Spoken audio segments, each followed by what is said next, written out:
Hello there, friends. This is Spencer Michaud. Today we're going to be talking about the new moon solar eclipse in the third decan of Aquarius. Hope that you're having a wonderful afternoon out there. We're going to be taking a deep dive into the symbolism associated with the upcoming eclipse. We're going to take a look at the Aquarius symbolism. We're going to take a look at the square to Uranus, which is an important part of this lunation. We're going to talk about Saturn in Aries and the conjunction with Neptune as host. So buckle in. And if you are joining us, please let me know in the comments. We've got some beautiful folks stopping in. Cosmic Rose Water is here. What's up, Cosmic Rose? Nice to see you, friend. Hope that you're doing well. Ani is here. What's up, Ani? Well, thank you for stopping in. Let me know that you're here. Appreciate you. Stephen the Jupiterian says, hello, I am here tuning in from San Francisco, California. Nice to see you, Stephen. Hope everything's going well your way. Leanne is here. Says, hello, everyone, joining from across the pond. Hope you're all doing well. Hope you're doing well, my friend. Hope you're doing well. Okay. So thank you, friends, for stopping in. A few announcements before we get going. We've got Across the Hedge here. What's up, Kai? Nice to see you. Hope everything's going well for you over in Kansas. A couple announcements. So we are, of course, talking new moon solar eclipse in Aquarius. You can find me over at spencermichaud.com. You can support the channel by signing up for a reading. You can go to the store over at spencermichaud.com and purchase a webinar. All of those things are great for supporting the channel and the work that I do here each week. You can find at the store the webinars associated with the decans that I talk about here today. I have a 12 decan webinar series where we talk about all 36 decans, the 10-degree divisions of the zodiac. I have a series with my beautiful partner, Tanya Andrews, on Dignity and Devotion, which is a 7 traditional planet series where we talk about how to create an electional magical practice with the 7 traditional planets. And then, of course, there's Stars and Cards, which talks about the connection with tarot and astrology, which you can find at spencermichaud.com. Speaking of Tanya Andrews, you can find her at Third Coast Mojo. And there's all sorts of wonderful new things that are coming out into the world from Third Coast Mojo. We've got a new Get Lucky oil with Jupiter exalted in Cancer. It smells amazing. It's got a beautiful vanilla lime kind of scent to it. I'm wearing it right now. It's probably my favorite scent that has come out of Third Coast Mojo. So go over and support Tanya over there. We also have a new Law Keep Away with Mercury in Virgo product that has come out. If you need a little bit of help, maybe steering clear from corrupt forces, there's also, Valentine's Day is coming up tomorrow. Venus and Pisces Come to Me oil is great for attracting love or things of that nature into your life. And then, of course, with Saturn moving into Aries, maybe a little Saturnine magic might be good for you as well. With Saturn in Aquarius in its own home domicile that can help you be a little bit more objective. It can help you see the big picture, even if it feels like we have to do everything now. Saturn in Aquarius can say, let's take a little bit of a breath. Let's take a mountaintop view of things. And it can help us with the patience that is needed to do things that require delayed gratification, right? That require showing up each day and doing all the little things that we need to do to create success in the long run. So go over and support Third Coast Mojo on Etsy. There's a link to her shop here in the description of this video or podcast. And thank you so much for all of you who have been supporting the channel in that regard. You can also sign up for our newsletter if you want to know when new products are launching, when there are live streams that are going live. If you want to know the song of the week, this week it was Jeff Buckley's The Sky is a Landfill, which is a great tune from the mid 90s and from his unreleased album Sketches for My Sweetheart the Drunk. It just kind of captured the essence, I think, of what's going on in the collective right now, to me. And so sign up for the newsletter. You can also support the channel today by purchasing a super chat while I am live or going to buymeacoffee.com and supporting the channel like that. Thank you so much for everyone who has participated in that and has been able to contribute. I've been doing a lot of research on gift economies and how to keep information flowing and getting from point A to point B. And the super chats and the buymeacoffee.com contributions go a long way towards me helping to keep doing this and functioning in the spirit of the gift. So thank you so much to everyone who has been able to contribute in that regard. If you aren't able to contribute in that means, the easiest thing that you can do is to like the video and subscribe to the channel, turn on the notification bell, share it with your friends so that we can reach more people. So thank you so much for everyone who's been able to do so. All right, we got some more friends stopping in. Let's see. Let's see. Ani says, happy Saturn in Aries. Ugh. We're not quite there. We have a few more hours with Saturn in Pisces, but you can kind of feel it coming in. I shared on Instagram a little countdown, where it was a video of Europe, the band Europe, who was famous for the final countdown.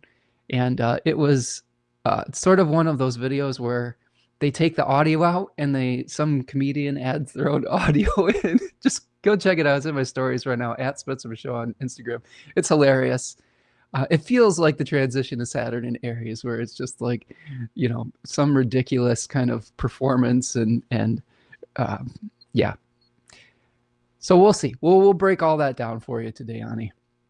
K-Wow is here. What's up? K-Wow says, hey, good afternoon, Spencer and chat. Nice to see you. Hope everything's going well your way, my friend. Thank you so much for coming each week. I always notice you in the chat and appreciate all of your wonderful insights. Cosmic Rose says, can keep away law help with burglars? That's interesting. Yeah, I think it is. Overall, it's a protection oil. I think that it is really good for hiding you from things that you don't want to be noticed for. Now, does it help with getting burglars, or like, does it help a burglar who is trying to break the law? I don't know. I mean, it depends on what the spirit is. I mean, if you're, let's say you're kind of doing some corporate Robin Hoodism, right? Where maybe you're trying to steal from the rich and give to the poor. Maybe that's a good use for it. But I think mostly it's for, you know, keeping yourself free from corrupt forces. We've been really dealing with a lot of challenges with forces that have been overreaching with their power and like with surveillance state types of things. And I think it can be really good for those kind of things. Mercury is known for being able to move between worlds very swiftly and very skillfully. And I think that can help us too, like move between worlds. I think Mercury also had one of those cloaks of invisibility as well. So if there's things that you're trying to do out in the world that you don't want to be noticed for, but your intentions are good, I think that it could be a really helpful one. K-Wow says, good morning to all of whom it applies. Yes. Ani says, scientific method is good. Should have been more patient for the new exalted Jupiter flavor. Well, you know, there's save up, and there's all sorts of good stuff there at Third Coast Mojo, Ani. The Jupiter elections were really good. The Saturn ones are amazing, though. So I don't think you made a mistake by getting the scientific method. I think it's just that there's just new stuff that comes out all the time. And, you know, maybe that was the right thing for you in that moment. And maybe there will be an opportunity in the future to get the right thing that'll speak to your heart. What's up, Sergey? What's up? How you doing, friend? Nice to see you here in the chat. Hope everything's going well your way, my friend. Corinne Schumann is joining us. Hello, Spencer and friends. Nice to see you, Corinne. Hope you're doing well as well. Cosmic Rosewater says, I think my Aquarius moon already feels it. Yeah, I think there's something in the air with the transition today with Saturn moving into Aries. There is sort of that Aries energy bubbling up from the collective. Ani says, I was up all night. I can feel Saturn creeping in with the eclipse energy. It's not a good time for my ascendant ruler at 1 degrees Aries. Ooh, that's going to be a big shift, isn't it? Seeing the Saturn moving out of your 12th and into your 1st and conjoining your ascendant. Some big changes happening potentially. Sergey says, I'm looking forward to Saturn in Aries. Last summer when Saturn and Neptune played in Aries was pretty good for me. Likely because my Saturn in Pisces house damaged things. Yeah, I think that there's always a shift that happens, right? There's always a different way of that energy expressing in our charts. And that's a really good point, is for one person, it might be something that is very difficult and painful. For someone else, it might be a relief having Saturn move off of some of the things in our charts that might be creating a pain point. I know for me personally, Sergey, I have a ton of planets in Virgo. So I have Jupiter, Mars, and Saturn in Virgo. So Saturn moving out of an opposition with all of those planets might be a relief potentially. It's also going to start squaring other stuff, but there's always going to be stuff like that, right? We always have to play the balancing game with all of that of how can we recognize there are going to be some positive things that we experience in our life, and there's going to be some challenging things that we have to work through. Ani says, I need that Mercury oil. Neptune in Aries is bringing me liars trying to abuse law enforcement against me. I'm already doing protection work, but could use a guide to keep the law on my side. Well, there you go. A perfect application for that. If someone is trying to exploit you through a corrupt law act, that could be a really great use for that oil. There's also a Just Judge oil that just got released too with, I believe that's a Jupiter in Cancer election. So if you have legal trouble where you need to sort of nudge things in your direction, that's a good one too. Yeah, hang in there, friend. Okay, so let's talk a little bit about this, this eclipse. So today we're going to be talking about the new moon solar eclipse in Aquarius 3. And it is going to be perfecting on the 17th. So let's share the chart here and see if we can get things rolling with this. Okay, so here is our chart. This is February 17th, 2026, Tuesday, 7:01 a.m. Eastern Standard Time. The new moon on Tuesday, right? Can't use our Duran Duran song there, but we'll do our best. New moon on Tuesday. 28 degrees of Aquarius. So some big picture thoughts with this eclipse. This is a Rahu North Node eclipse. So Rahu was the Vedic or the Jyotisha name for a dragon or a demon that attempted successfully to consume an elixir of immortality. Another deity was like witnessing this and saying, hey, you know what? This is not really allowed, and severed the head of the snake or the dragon, but the demon didn't die because he had already consumed that elixir. So whenever we have a north node, and you can see this here with this little hula hoop thing that is looking like an arch, right? A little rainbow there. The upside down one is the south node. That's the opposite. That's called K2. Whenever we have a new moon or an eclipse associated with Rahu, we have themes associated with hunger, with wanting to consume new things, with increase, with desire. So this is a new moon where we're initiating something new, where we have a strong desire to increase the qualities of the eclipse, right?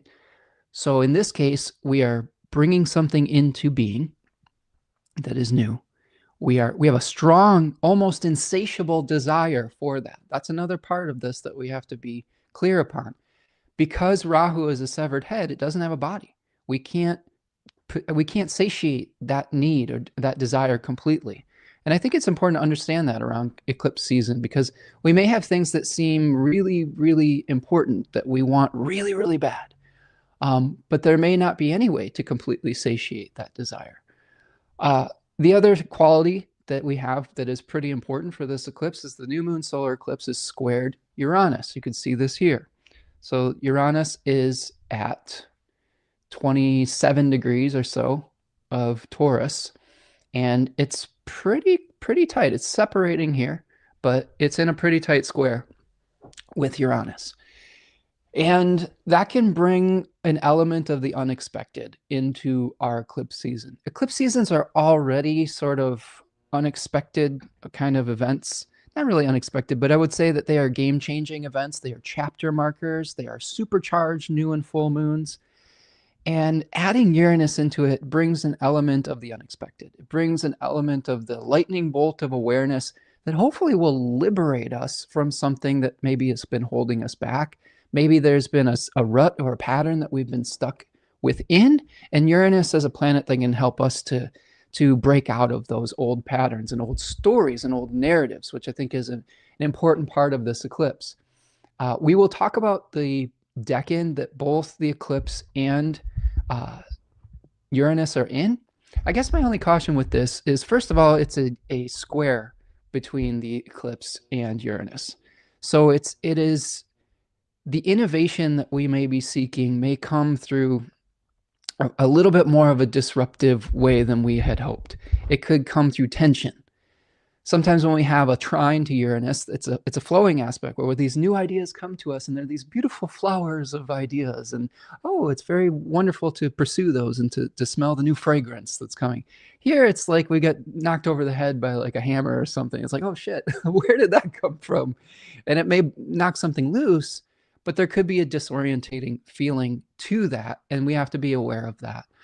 The other caution I have with Uranus playing a part in this lunation is coming to me through the study of Liz Green. Liz Green has a beautiful book called The Art of Stealing Fire. It's somewhere here on my desk next to me. I don't know if I can show you it in real time here, but it is a wonderful book that talks about some of the hubris that can be involved in Uranus types of I don't know, experiences where we are trying to be like the gods, right? We are trying to be godlike. And that can lead to attempting to harness forces that are very difficult for human beings to control indefinitely. And the first thing that's coming to mind is just in our modern times, like artificial intelligence. Like, for example, there is a possibility that it becomes a sentient type of technology that is difficult for human beings to control. There have been things in the past like this when we had new technologies that have been implemented, like, for example, in the Industrial Revolution, where we created all sorts of new ways of being efficient, but there were consequences to that sort of that got out of control.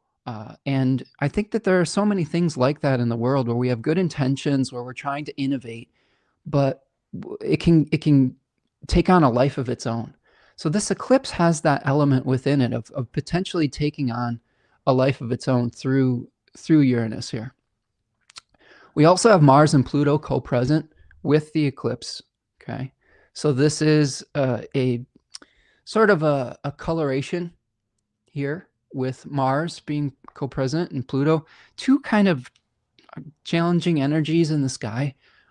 Mars being a planet that likes to sever and separate, it can bring up frustrations, it can bring up our awareness of things we need to cut from our lives. Mars is in the second 10-degree section of Aquarius, which talks about moving from point A to point B. So as we are feeling the desire to move on from things that aren't working in our life, we may have some challenges getting from one shore to the next. I think that there's an important rebirth quality that's happening through this new moon eclipse. I think that there is some frustration that will come up with things that aren't working as we try to repair something in our life as well. But the Pluto aspect is bringing up things that maybe have been buried underneath the surface. Pluto is sort of like a volcanic energy that brings things up from the depths. And those things can be very destructive, like lava in the moment. But eventually that lava can cool, and new life can come from that cooled lava. This is how the Hawaiian Islands were built, right? Volcanic eruptions that basically, like, you know, destroyed everything that was in its path, but then from that destruction came fertility. So there is an element of that within this as well.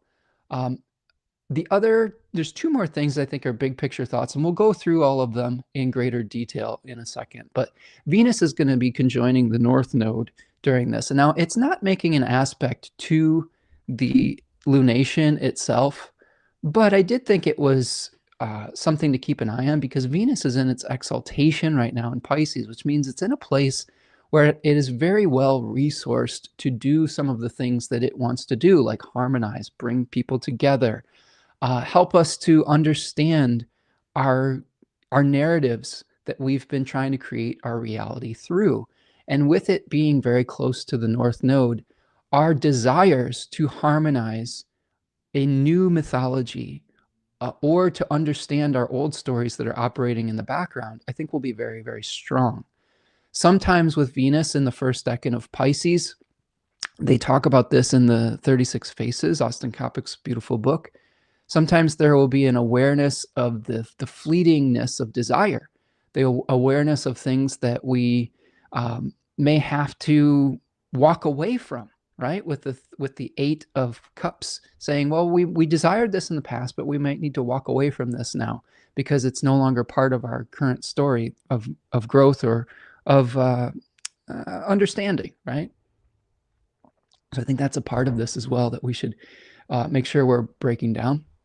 And then finally, the Saturn-Neptune conjunction that's going to be happening very, very shortly after this eclipse. Okay, about 3 days after the eclipse, we have a Saturn-Neptune conjunction in the first degree or the 0 degree point of Aries. And not only is this very, very important aspect happening, but it's hosting the eclipse.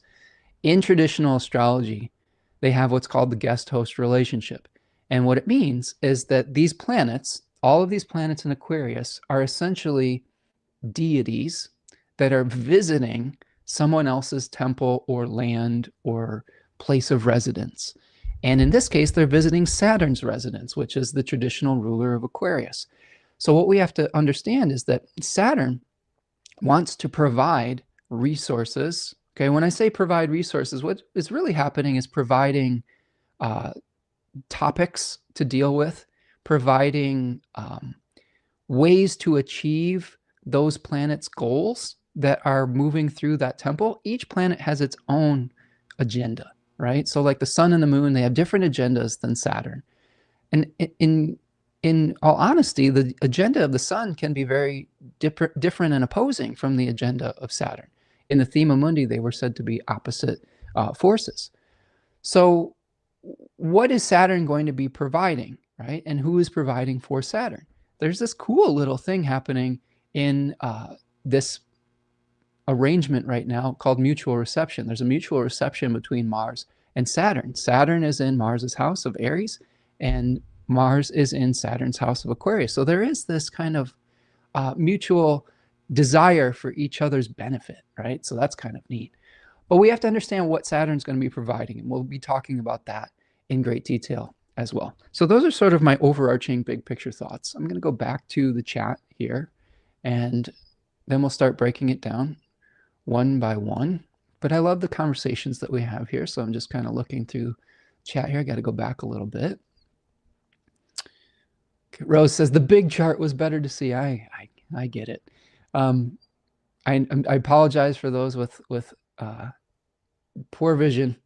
I do it the way that I do it so that I can chop it up and make it into smaller clips. So that's sort of the reason that I do it that way, but we'll see. We can see what works for everyone. Ani says that Cosmic Rose, luckily Mercury, thanks Cosmic Rose, luckily Mercury in Pisces is my wheelhouse, so they can't keep their lies straight and they are not succeeding, but the effort is stressful AF.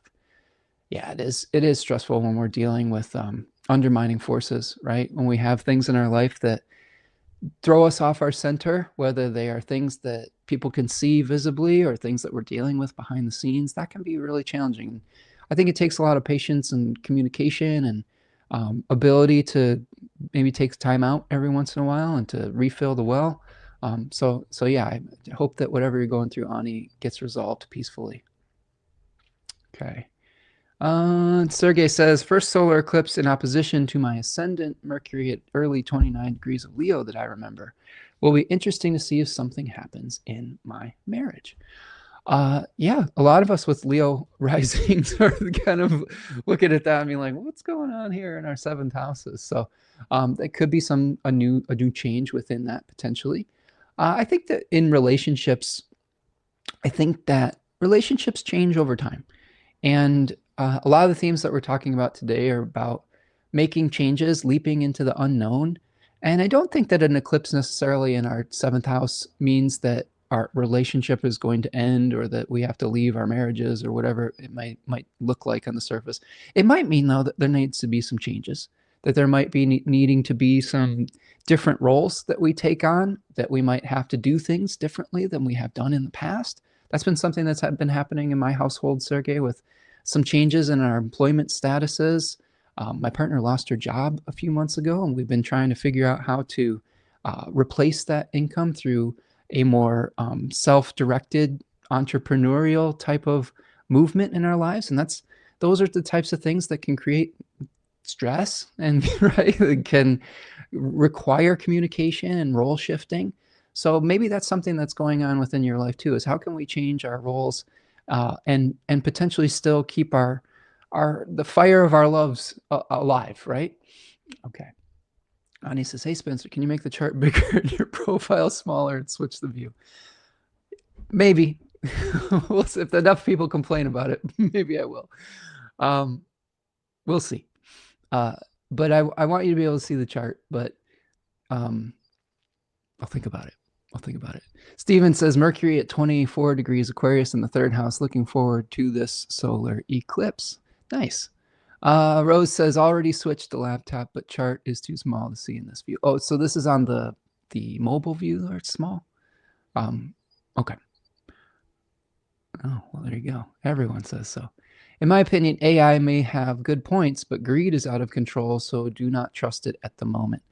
We'll talk about that today. I've been doing a lot of research on the history of economics.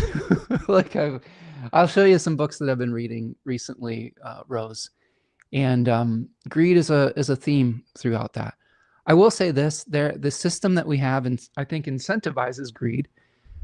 So as much as I want to hold individuals accountable for their role within that, I think that a more productive thing that we can do is to start seeing how the organization of society itself is actually incentivizing people to act in that manner.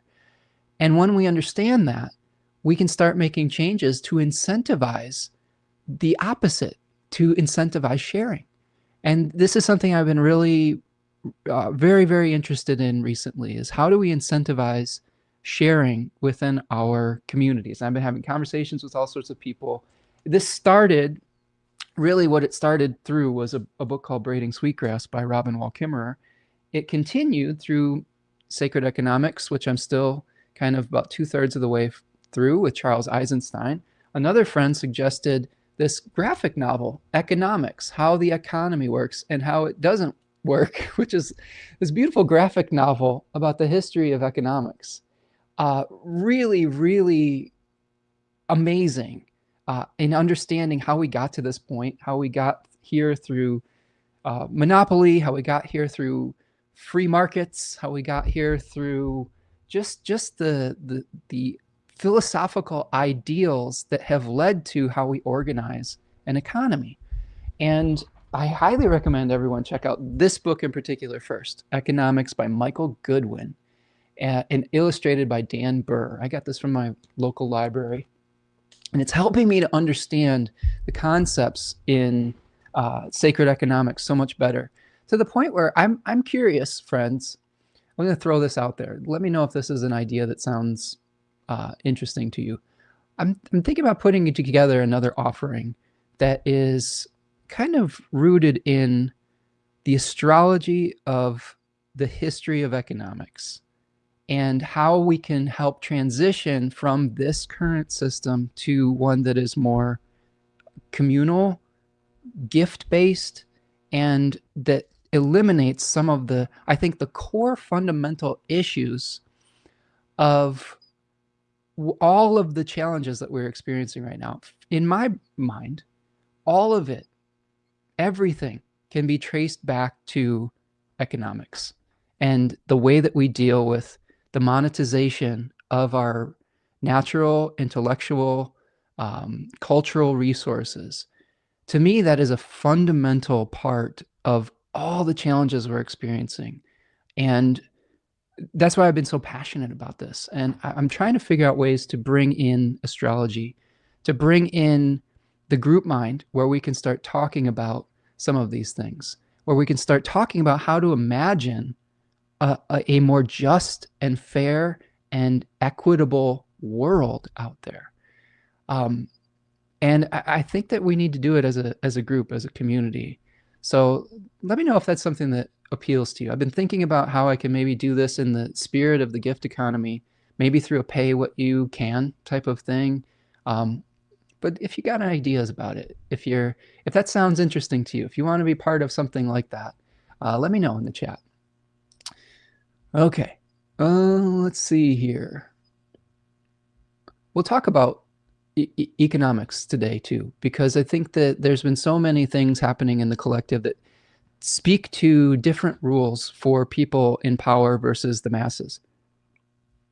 And a lot of that can be traced back to how we set up our system of reward and our system of exchange, our monetary systems, all of those things. I think that the Saturn-Neptune conjunction in Aries and all of these other influences are showing me that the time is ripe for us to start telling a new story.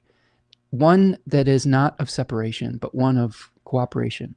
One where we're working together to take care of this beautiful planet and to get the abundance that it creates to everyone in a more equitable fashion.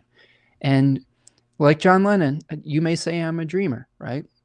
But I'm not the only one. And I think that we're all starting to get so disenchanted, right? With Neptune moving out of Pisces, there's this like waking up, this drawing out of energy, this disenchantment with the way things have been, where I think that the time is ripe for us to imagine and work together to find something that could work better for not just the elites, not just people who have had power, but for everyone and for this planet. Because I think that this is the other thing that we don't talk about enough when we talk about wealth inequality. The planet just can't sustain this type of extraction anymore. And we're going to see increasingly inhospitable conditions the more that we buy into this old system of greed, of turning natural resources and monetizing every single thing and service, etc. We just can't sustain it anymore. So we have to figure out something new for our own survival. And to do that, we have to think about the philosophical stories that brought us here. This is, I think, what part of my role is as a storyteller and someone who is able to see things through a symbolic lens. How do we start visualizing new stories and new philosophies that will lead to different actions taken on the physical plane? I don't think you can have one without the other. You can suggest band-aids to some of these issues, but if we don't attack the problem from a fundamental core of belief, we will be doomed to repeat the same things over and over again. I think that this is what this eclipse is speaking to on some level as well. Ani says it's the monetary Hunger Games. Yeah, absolutely. Scott Scorpio Suntero, what's up? Says, hi, Spencer. How are you doing in the chat? It says all in the chat. Nice to see you, Scott. Hope you're doing well, my friend. Cosmic Rose. Okay, let's see. Even with biz, I love co-ops. Yeah, well, we'll talk about that a little bit today. Ani says, I'm in, take my money, LOL, sacred economics. Oh, it says, I'm in, take my money, LOL, sacred economics. I like it. Still need to order that book you recommended. I love this book. I want to read all of Charles Eisenstein's works right now because he has another book called The Ascent of Humanity, which is really the story of how humanity has bought into this myth of perpetual growth, which is not how nature works. Nature works in cycles of growth and recession, growth and recession. That's what we're in right now in winter. This is nature receding back into itself to restore itself so that it can continue to have a fruitful cycle. We've bought into this illusion that we are somehow separate from this cycle. And our money system reflects that. And I think that that's super important. And Charles Eisenstein is very, very good at contextualizing that. And I do think that there's some background information that we need, though, which is why that economics with an X on the end of it, that graphic novel, I think is a really great starting place. Take care, Stephen. Nice to see you. Let's see. Ani says, the enchantment is over, but the spell remains. Right. We're at an important transition point. My bracelet says dream and love, got to dream if we want to do it. Exactly. But we have to figure out how to have that collective dream so that it is where we can bring people into it and show them the advantages of that dream, not just the things that we have to give up, but the value of transitioning into something different, the gifts that we would receive by doing so. Okay, so let's talk about the sun and the moon in Aquarius 3, because I think this is part of what is influencing our discussion today with the eclipse. The Aquarius 3 decan is one that is an end of a process. It's an end of a process that we started in Aquarius 1, which is related to leaving something behind. Really, the Decanic story in Aquarius speaks towards a conflict, number one. We have I'll show you how we contextualize this. So we had a conflict in the beginning, Aquarius 1, this is called conflict and defeat. We have the smug winner here. We have people that are have been defeated, that are going off into exile. This is one of the main themes of Saturn in general, but Aquarius is also part of this story, is going off into exile, saying, you know what, I do not feel in alignment with the centralized power. So I'm going to go off, whether intentionally or by force, into exile. We see in the second decan of Aquarius a transition period, moving from one shore to the next, communication between the old and the new, communication between heaven and earth, etc. And then when we get to the final decan of Aquarius, which this eclipse is going to be perfecting in, we are finally leaving the known behind. We're not necessarily just communicating between the centralized power and the fringe. We're saying, you know what? I am tired of this. I want something new. I don't know exactly where I'm going, because this guy's literally looking backwards, but I can't stay here. You know, it's like you don't have to go home, but you can't stay here. It's that moment. It's closing time for something in our society, right? Now, there is nuance to this. Book T and the Book of Thoth call it the Lord of Unstable Effort, the Lord of Futility. This is a lunar decan in the Saturn-ruled sign of Aquarius. The moon moves very quickly. It can be very emotional. It can be something that changes quite a bit. So sometimes our plans may not have solid form yet when we are dealing with Aquarius 3. I really think that the action and energy of this decan, like Austin Coppock says in his book, 36 Faces, is untying old karmic knots. He calls it the knot. And to do so, we need to revisit some of our old stories, some of our old narratives, maybe even some old relationships, some old friendships, some old ways of doing things. We have to revisit it so that we can understand what we were supposed to glean from it, and then finally to let it go, right? And to pay our karmic debt and move forward. Now you can see in this card that we have 2 swords that were left behind. We can't take everything with us, but we're taking 5 swords of knowledge and wisdom with us. So what is described in this Decanic language is a growing frustration with how things have been. One where we say, I don't know how to, I don't necessarily know where I'm going yet, but I can't keep doing this. I can't keep doing this the same exact way. And this decan gives us the strength and the courage, really, I think, to say, I'm done. I'm done with doing it this way. I can't do it this way anymore. And I think that we've been feeling this over the last few months very acutely, where, you know, I've been talking with my partner and I after we've been trying to piece together the new life after she was laid off from her farmer's market job. And we've been talking about kind of Frankensteining things together. And that can be a little bit of an Aquarius 3 type of energy, where you're trying to Frankenstein together elements of the past with leaping out and taking a risk into your future. Now, there is a spirit in this decan, a daimon, named Osiris. And Osiris was the Egyptian god that the story goes that he is the husband of Isis, and he got into a conflict with Isis's brother Set, and Set murdered Osiris, split him into many pieces, and scattered him across the countryside. Now, I think part of what Osiris is trying to teach us, eventually, Isis had to regather those pieces and reconstruct Osiris. They couldn't find the phallus. They had to make the phallus out of something else. So that's interesting, right? We can't always find all of the pieces. We can't revisit everything. Sometimes the procreative part is missing, right? But Isis gathered all those pieces together. Somehow they were able to procreate, and Horus, the new god, was born. Now, Osiris couldn't keep his form together indefinitely. Osiris had to become the lord of the underworld. He couldn't stay within the realm of the living.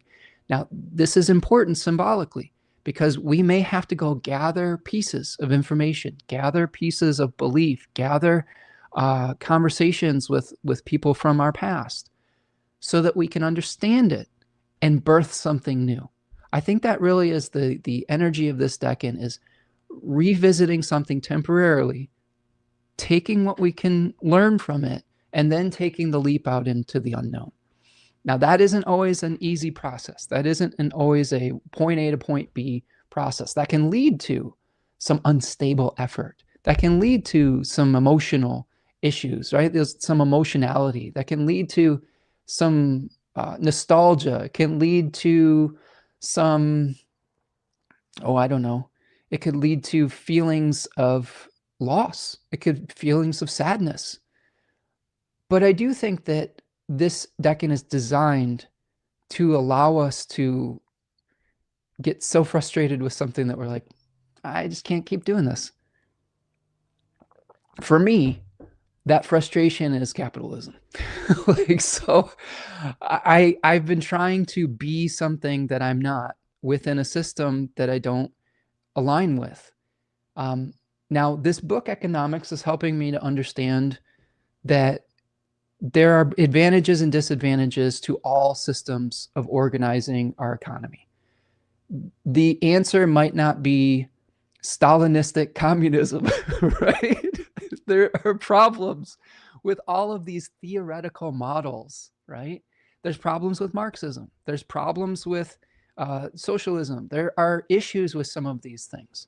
So understanding the problems and the benefits of some of them can help us to talk it out, right?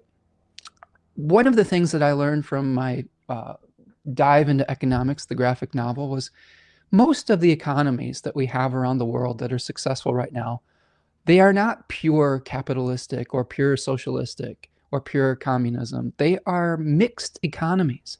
They are ones that have elements of socialism baked into them. Anytime you pay taxes and that tax goes to build a road that the community uses, or that those taxes are building infrastructure, that is a part of a socialistic element within a free market capitalist society. So we have this mixed economy, right? And how do we take some of those elements that are good within that and start to make changes around that, so that we don't fall victim to the exploitive parts of it? Like, free markets are important. Free markets create the ability to create competition between people or companies, so that the prices don't get fixed in this astronomical way through monopoly. I think this is one of the things that a lot of people on both sides of a political spectrum can agree with, is that monopolies aren't good. The only people that like monopolies are that very, very infinitesimal percentage of billionaires that benefit from it. So how do we bust up monopolies? How do we start thinking in ways that are more cooperative? Because we have to.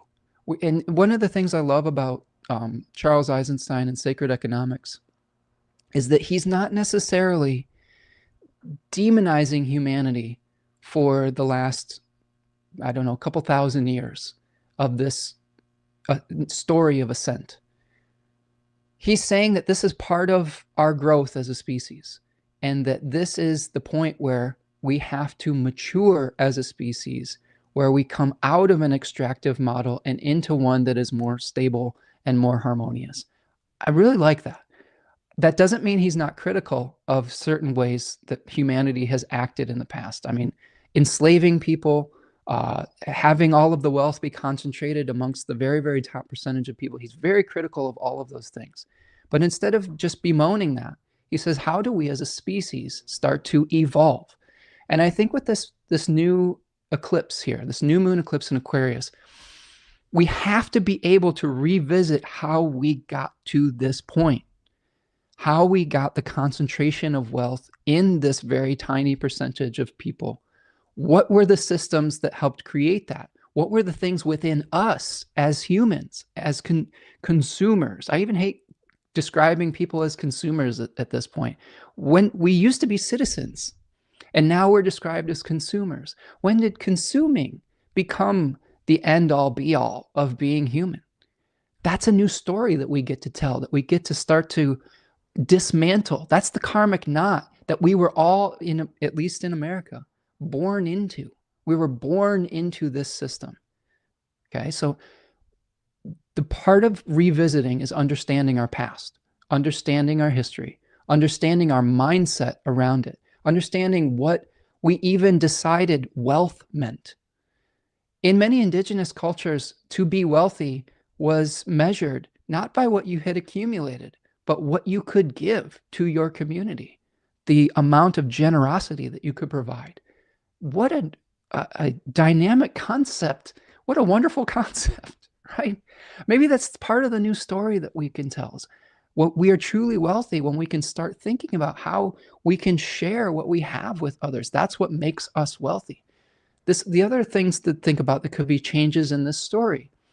How do we start thinking about wealth not just as physical currency, where we've taken things that are qualitatively valuable, this beautiful planet. There is no price that you can put on a forest, but we have tried to do so, right? We've turned a qualitatively priceless thing into a quantitatively, measured money. And we do this with culture. We turn culture into something that has been exchanged freely. Songs used to be exchanged freely around the campfire for centuries. We've turned that into something that is commodified and quantified and then gatekept, right? Gatekeeper. We say, oh no, this is my intellectual property now. And we've done this with so many things. We've done this with this transition of things that were part of a gift exchange with one another amongst community members. And we've turned it into something commodified.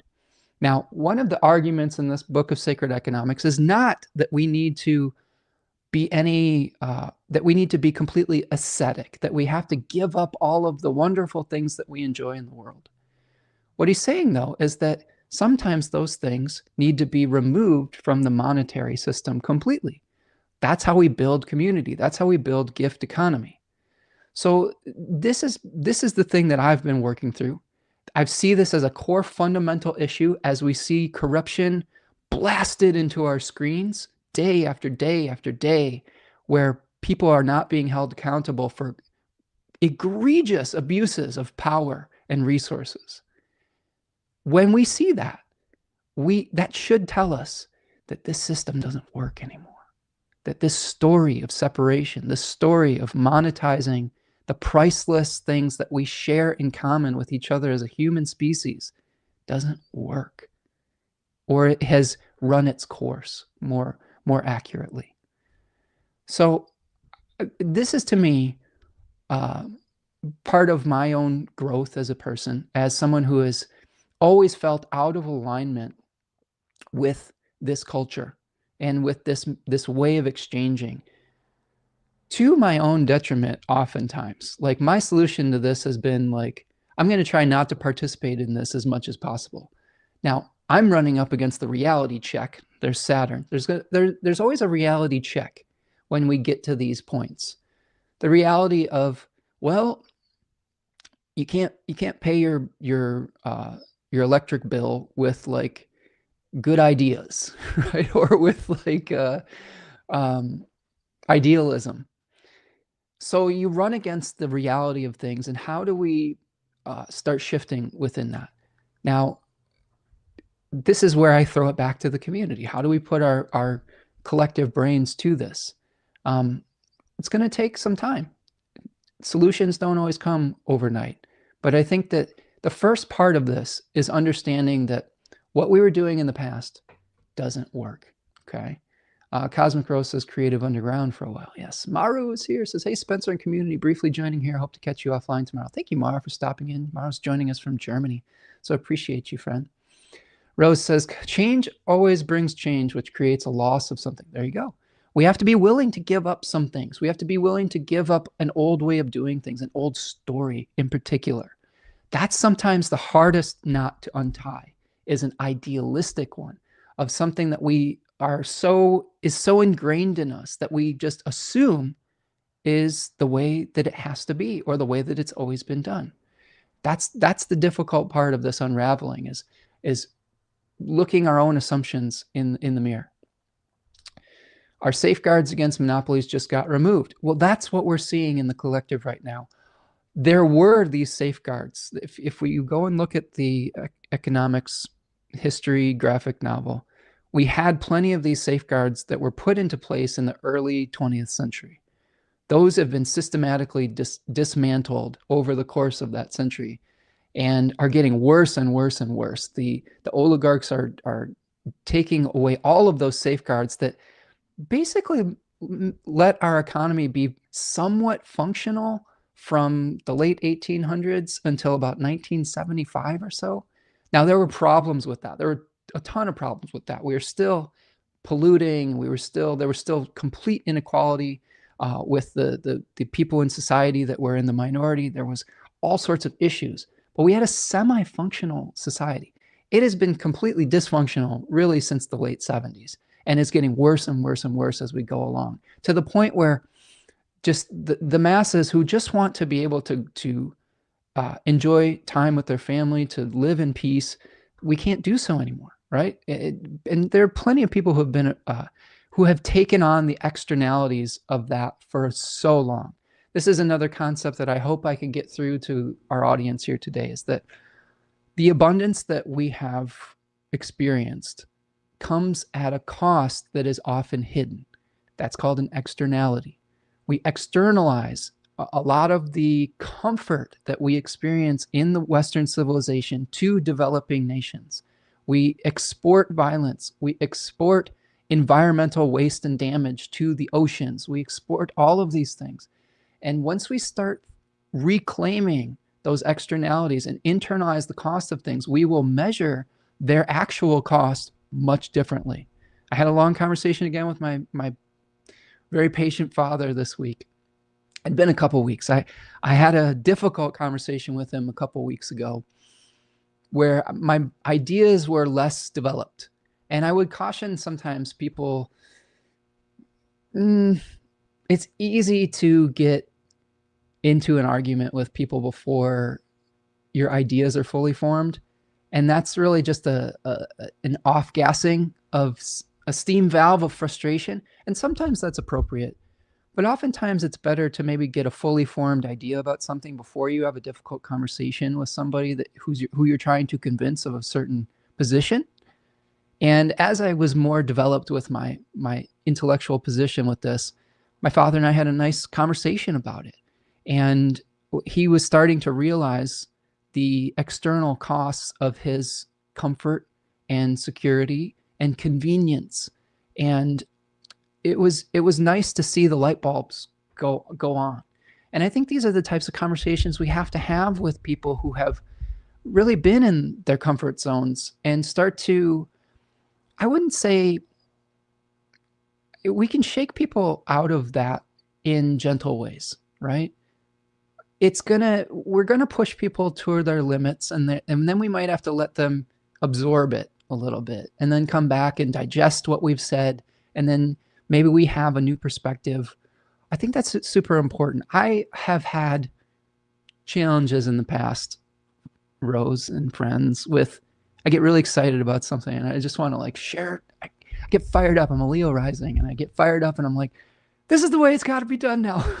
Like, and sometimes it takes a while for people to come into alignment with that.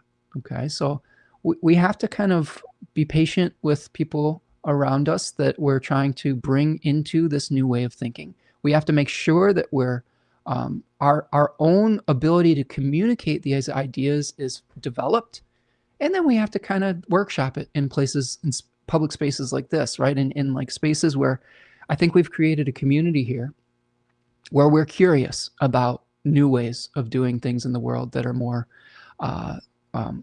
equitable, that are taking into account the sustainability of our planet. I really feel that way. I feel like a lot of people here share those values, and that's something that I like being able to kick around on this channel. Maru says, to those interested in social economic systems, Peronismo is a very interesting proposal that actually worked in Argentina.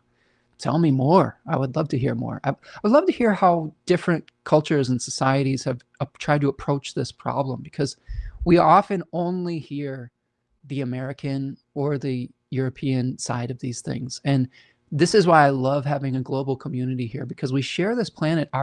Our actions affect everyone on the planet. We might not feel that way, but there's so many ripple effects that having it be a global conversation is super, super important, because then we take out the nationalized interest with all of this. It's impossible to save the planet by just one individualized national perspective. It's literally impossible. There has to be a coordination globally for these types of things. We might have localized governments, we might have localized actions that we take, but we have to have that conversation globally.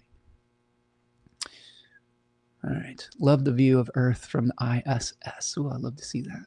Yeah. Training ourselves to look forward is a good Aquarian habit. Yes, indeed. Prefer to discuss and learn instead of argue. It's good to be able to do that in ways that call people in rather than call people out. That's something I've had to work on in my life. I'm an intense person, especially when I've got a new idea. The Virgo parts of me are really good at breaking something down and seeing the flaws in something, but trying to build it back up as a point of growth for my own character. And I think for a lot of us who feel really passionately about change. No worries, friend. Okay, so Sun and Moon in Aquarius 3. I think we've broken that down pretty well, okay? Knowing when to quit, I think, is a really important part of this. Knowing when to leave something behind. The opposite decan is Leo 3, where we might be defending a position that we have really deeply ingrained. This is another reason why this type of eclipse is very informative for people like Sergey and I, who have Leo 3 rising signs, where we might be really entrenched in certain beliefs and positions. And this type of eclipse may really challenge us into coming off of some of those things and envisioning something new. And this is true for a lot of people who have Leo placements. How can we come off of a deeply held belief or position so that we can change and grow and come into alignment with the Tao, come into alignment with the collective good? Rose says, Peronism is defined through its 3 flags: social justice, economic independence, and political sovereignty. I love all of that. Yeah. I've been reading, it's amazing to me too, Rose and Maru, how the algorithm of the internet can change dramatically when we start engaging with these types of things. On Instagram, I started following some accounts that were talking about sustainability, about the well-being economy, about different ways of looking at economics that are more equitable. And you'd be amazed at the new things that the algorithm is spitting out to me now. I love it. Like I just had some recent, I had some recent reels that were shown to me about Scotland, which is a country now that has started to encodify into law community well-being within their system. And this is something that it's not optional. It's not optional that the choices that we make and where we invest our resources or invest our gifts and money and time and energy and effort has to have some communal benefit.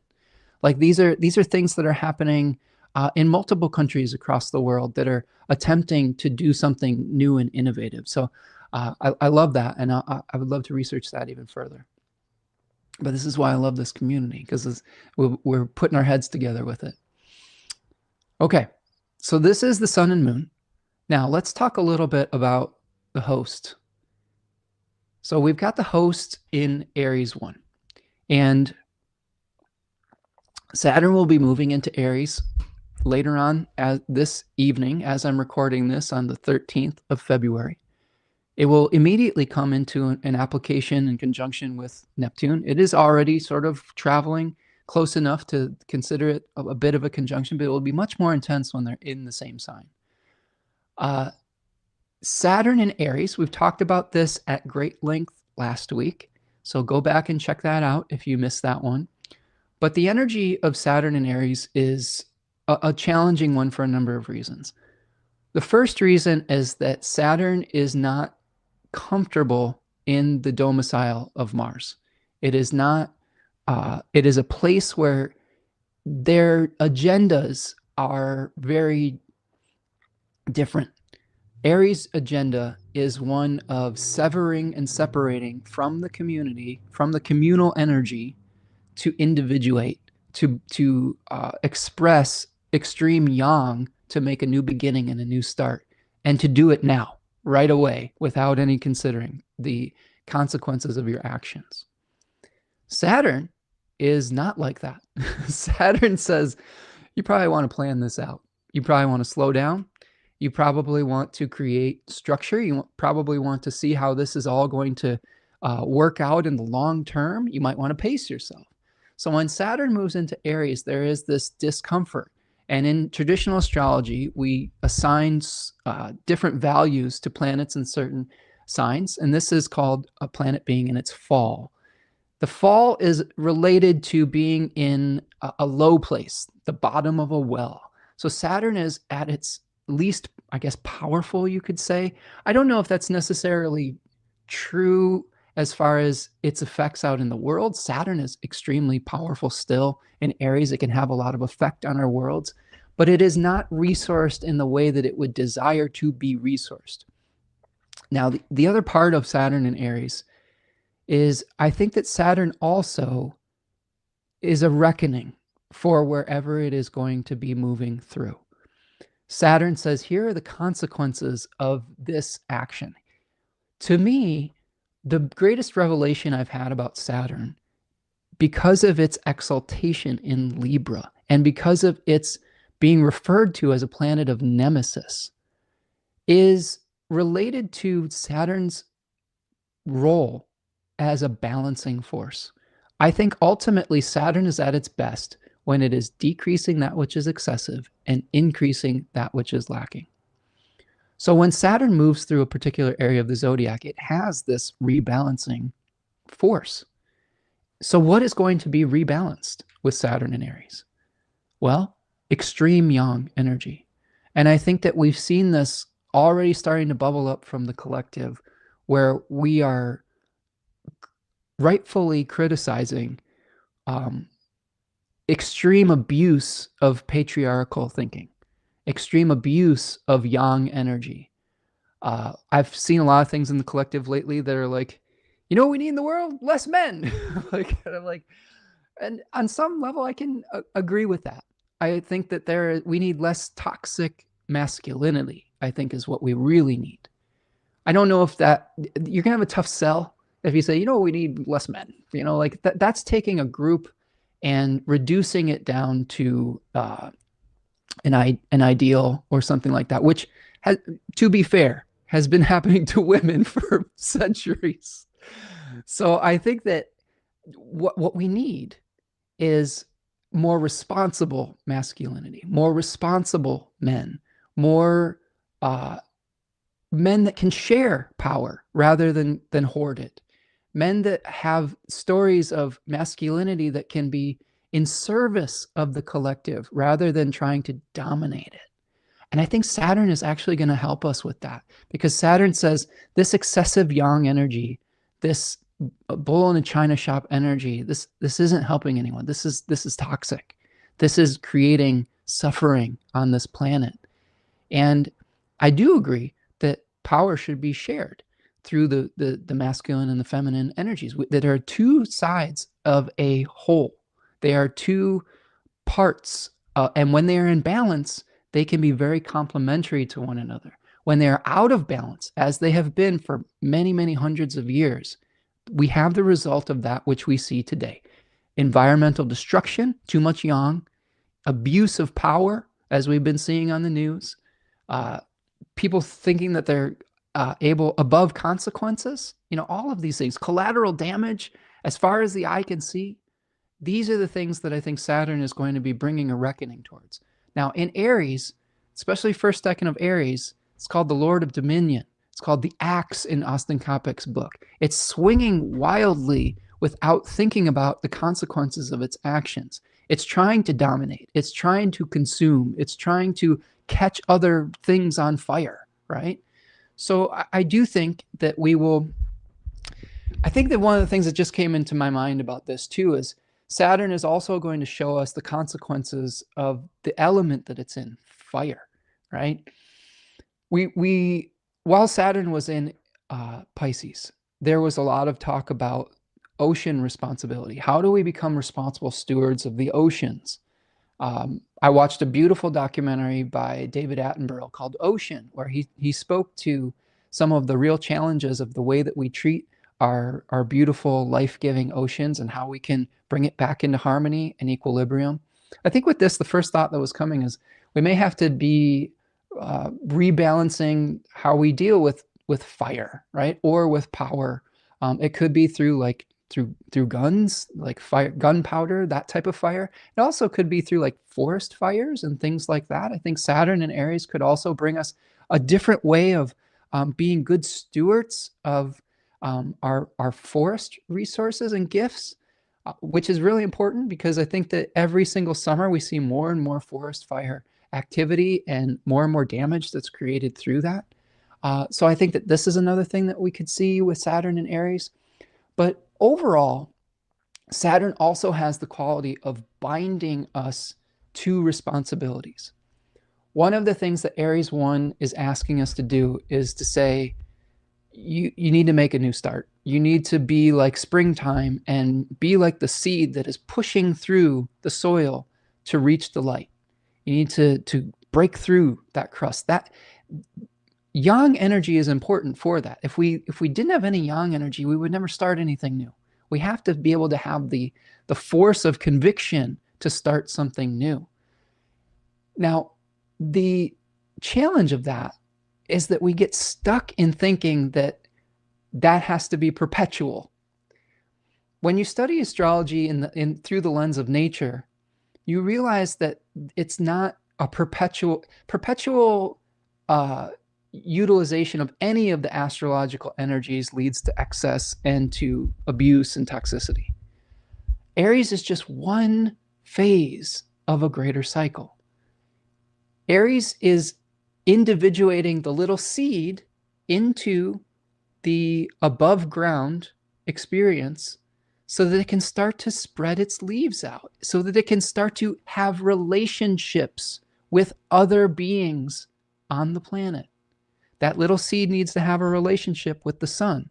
That little seed needs to start having a relationship with the bees. That little seed starts to become food and plant matter for the rabbits and the squirrels and every other planetary being. It is the beginning of relationship, not just individuation to be an island that never relates to anything ever again. That is such a huge, different way of thinking about things. If we get stuck in this yang, perpetual yang energy, we will not have the fuel to keep burning that fire. If we exhaust all of the resources, if we take up too much energy from the soil, like the plant is going to rot or die. If it gets too much sun, it's going to burn. You see what I'm saying? It's going to burn, it's going to die. Same is applied to human beings.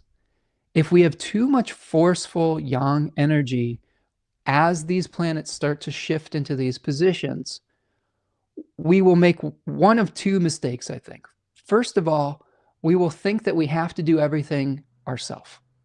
We will think that that's the end point and the end goal, which it is not. It is the beginning of relationship. The second thing that might happen is that we might start to burn ourselves out with considering every single thing that we encounter as a fight or flight moment.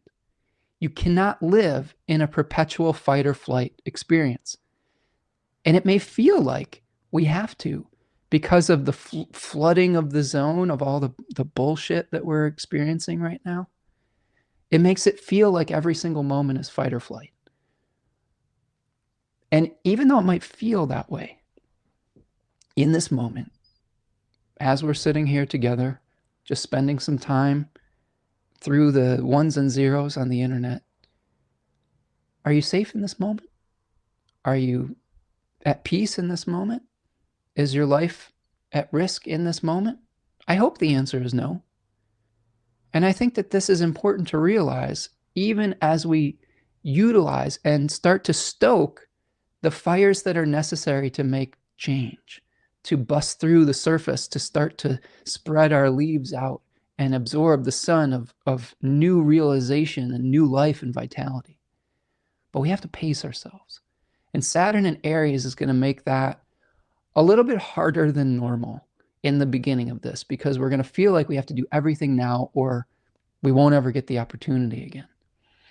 This is why when we do magical remediations, bringing in energy like Saturn in Aquarius or Saturn in Capricorn could be really helpful, because it'll help us to slow down a little bit and see that every single second of the day doesn't have to be a fight or flight adrenaline response. Go check out Third Coast Mojo. Go get some Saturn in Aquarius scientific method so that you can sustain this energy so that the new start, the new seed can actually grow roots, can have a foundation, so that the new start isn't just one that flops over. As a gardener, many of you will understand if you get too much heat and light in the very beginning of a process, that little plant can grow really spindly growth. Okay, if you don't let it rest, it can have spindly growth. It can be clear. It's not a deep green. It's not producing its own energy. It's just like blanched out. Okay, if it's not getting enough light, sometimes it's stretching too hard, right?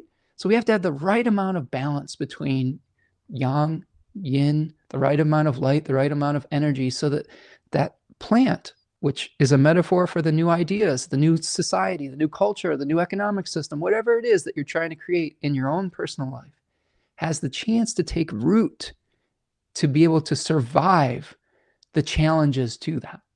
And there will be challenges. When we're trying to create, like, for example, the more idealistic amongst us today who are trying to create a whole new economic system, and undo 10,000 years of monetization of the commons, there's going to be some pushback on that.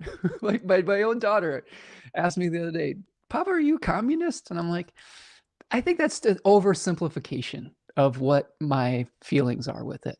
I see the disadvantages of abusive communism as well.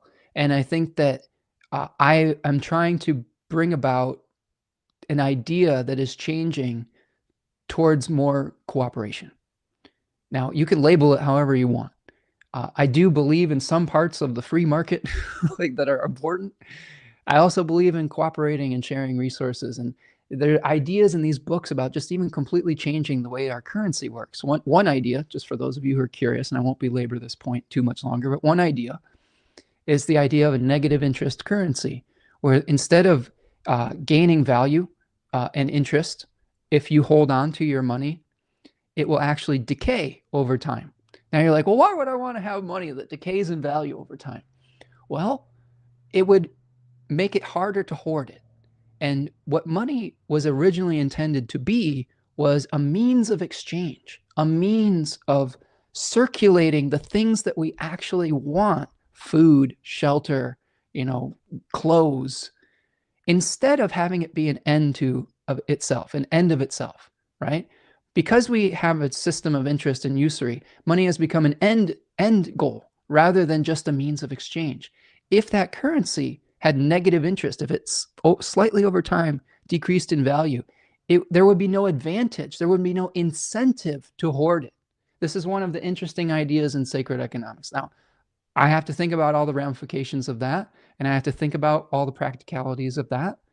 But that's one idea that could be returning and restoring money to its original intent, which is helping to get the gifts of this world to other people and help that exchange continue to flow. Our problem in this world is not one of abundance. We have an abundant planet that will provide for us if we take care of it. We have more food in America than we can possibly eat that would feed all of these other hungry nations, but so much of it goes to waste because it is a problem of circulation. It's a problem of getting to point A to point B. And we have to find new innovative ways to get those resources and gifts from point A to point B, because right now the veins that take the pump from the heart are blocked. It's like we have a bunch of cholesterol that's building up from years of abuse, and we have to, how do we help get the nourishing oxygen to the rest of our body right now? Okay, those are the questions that I think that Saturn and Aries can help us to ask. And it's sextile this eclipse. That's what we have with sextile here. It's conjoining Neptune, but it's sextile the eclipse. So you might be feeling some desire to make a new start. You might be feeling a strong, almost like you're compelled through Ananke, the force that compels the earth to spin on its axis in Greek philosophy. You might feel compelled to make a new start, compelled to break away from the old story. And you might need to get kind of angry. Anger has a purpose. Anger sets things into motion. You can use that anger to start setting something into motion. I saw a little interesting mini interview with Michelle Obama on some reel recently. And she was talking about go high. She has a quote about, we go high. If they go low, we go high. And she was kind of contextualizing that. It says that doesn't mean that we don't get angry or upset or hold people accountable. It just means that we need to do something productive with that. Instead of just having it be a chaotic spraying of our anger and frustration, we need to focus it. We need to focus it into making the changes that are necessary. And I think that that's the way to deal with this in a way that is responsible and mature, is figuring out how to direct that anger, that rage that is necessary to make the change sometimes, into the changes that you need to make within your world and within each other's worlds. I'm going to check in with the chat here because we've been kind of going on one. We've been on one for a bit here today. Oh, let's see. Rose says, Yin here at your service. I love it. Put Xena in charge. Go. I appreciate the sentiment of empowering the sacred feminine. I think it's very, very, very important. I think sharing power is very important.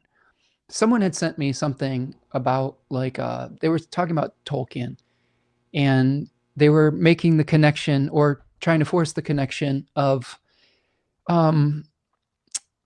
after World War I and II, we saw more social programs coming up because a third of the men on the planet had died. And I can see that that could be a connection. I think that it was more complicated than that. I will remind the author of that article that there were still not women as presidents and as Congress people during the FDR New Deal that came after World War II. There were still men that were in those positions of power. I'm not saying that that's right. I'm just saying that there's some sort of false equivalency that is happening through that.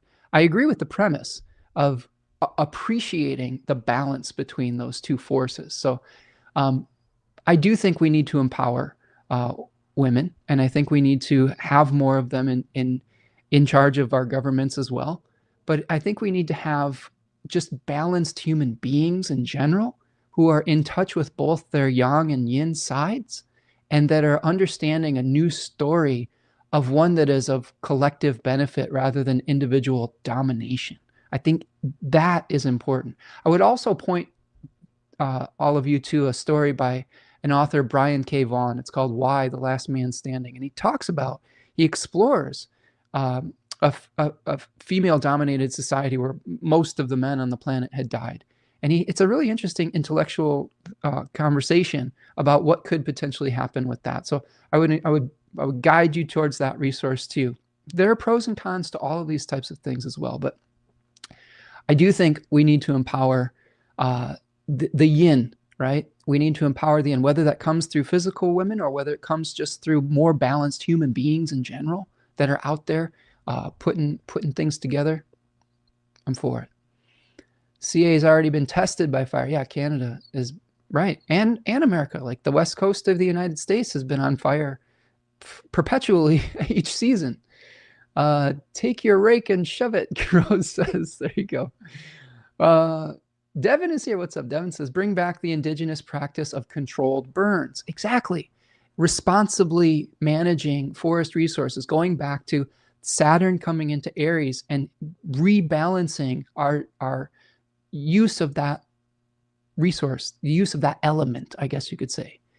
I think that we do have to respect the power of fire. Fire is both destructive and creative.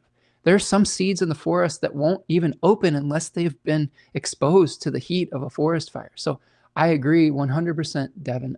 I think it's more about responsible stewardship rather than saying we should never touch these things. We should never have any human interaction with these pristine forests. That wasn't how indigenous communities work. They were working in partnership with the natural cycle and community through like the controlled burns. I agree 100%. Scam Pastrini says, I believe in a mixed system. Yeah, I do too. I think that there are advantages to having a free market where we encourage competition that keeps prices low rather than having a monopoly, whether it's through corporate monopolies or through government monopolies, which is what happens sometimes when we have an extreme form of communism. So I think that there are ways to bring the best of both of those worlds into what we're experiencing. And what I love about Michael Goodwin and about Charles Eisenstein is they give historical examples of those mixed economies that are successful and mixed systems that work. This is for those of you who are like looking at Mondami in New York. He's not proposing a Stalinistic communism. He's proposing a mixed system that actually takes into account some of the and protects some of the already in place social programs that were put into place in like the FDR New Deal.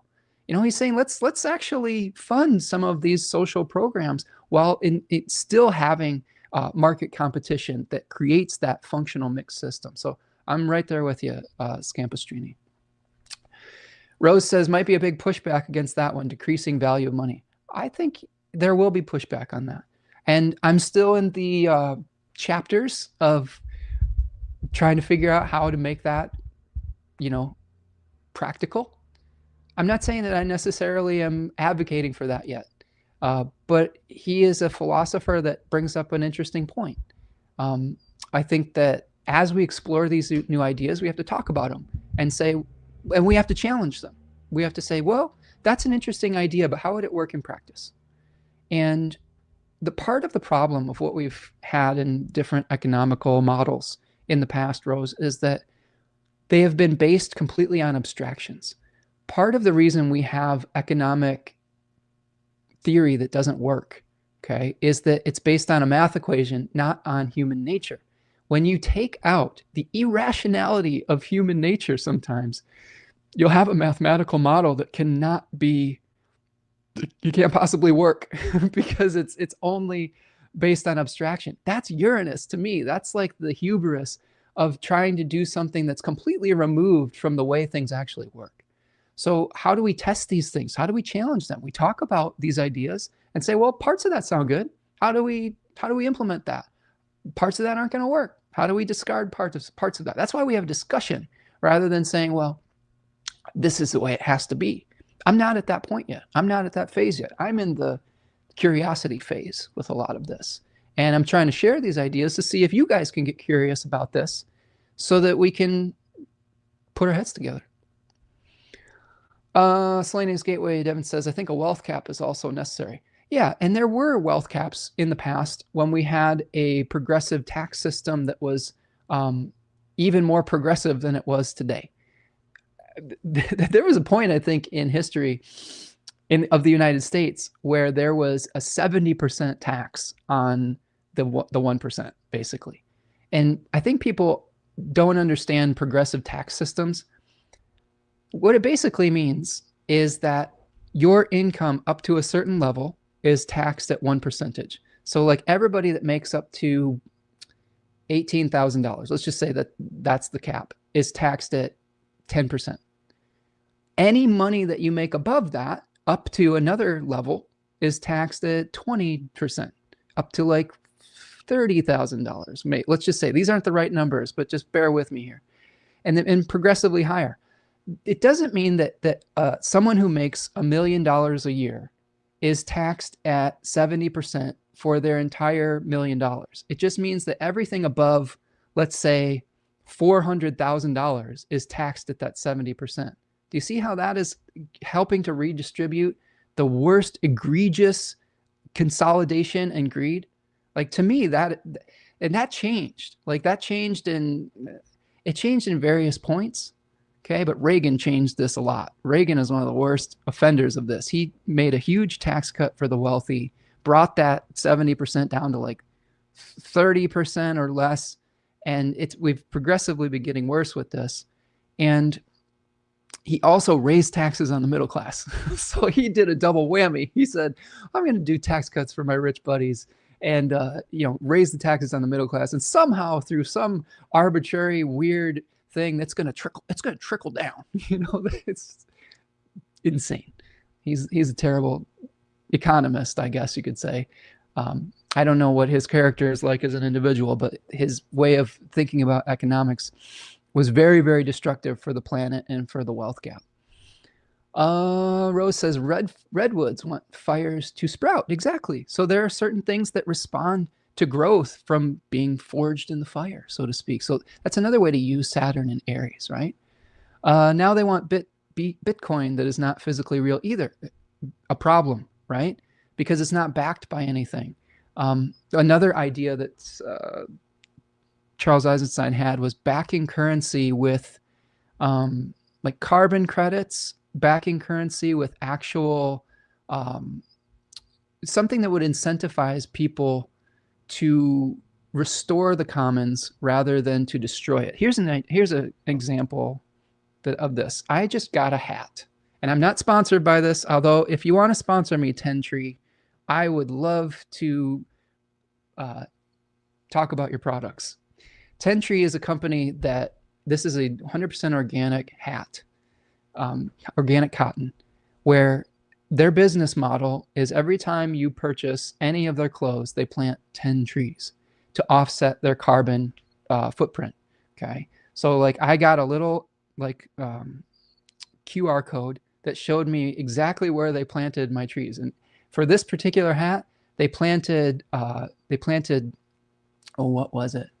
Like seagrass near a protected wildlife ocean place. So they planted 10 kelp trees in a kelp forest. And I was like, that's really cool.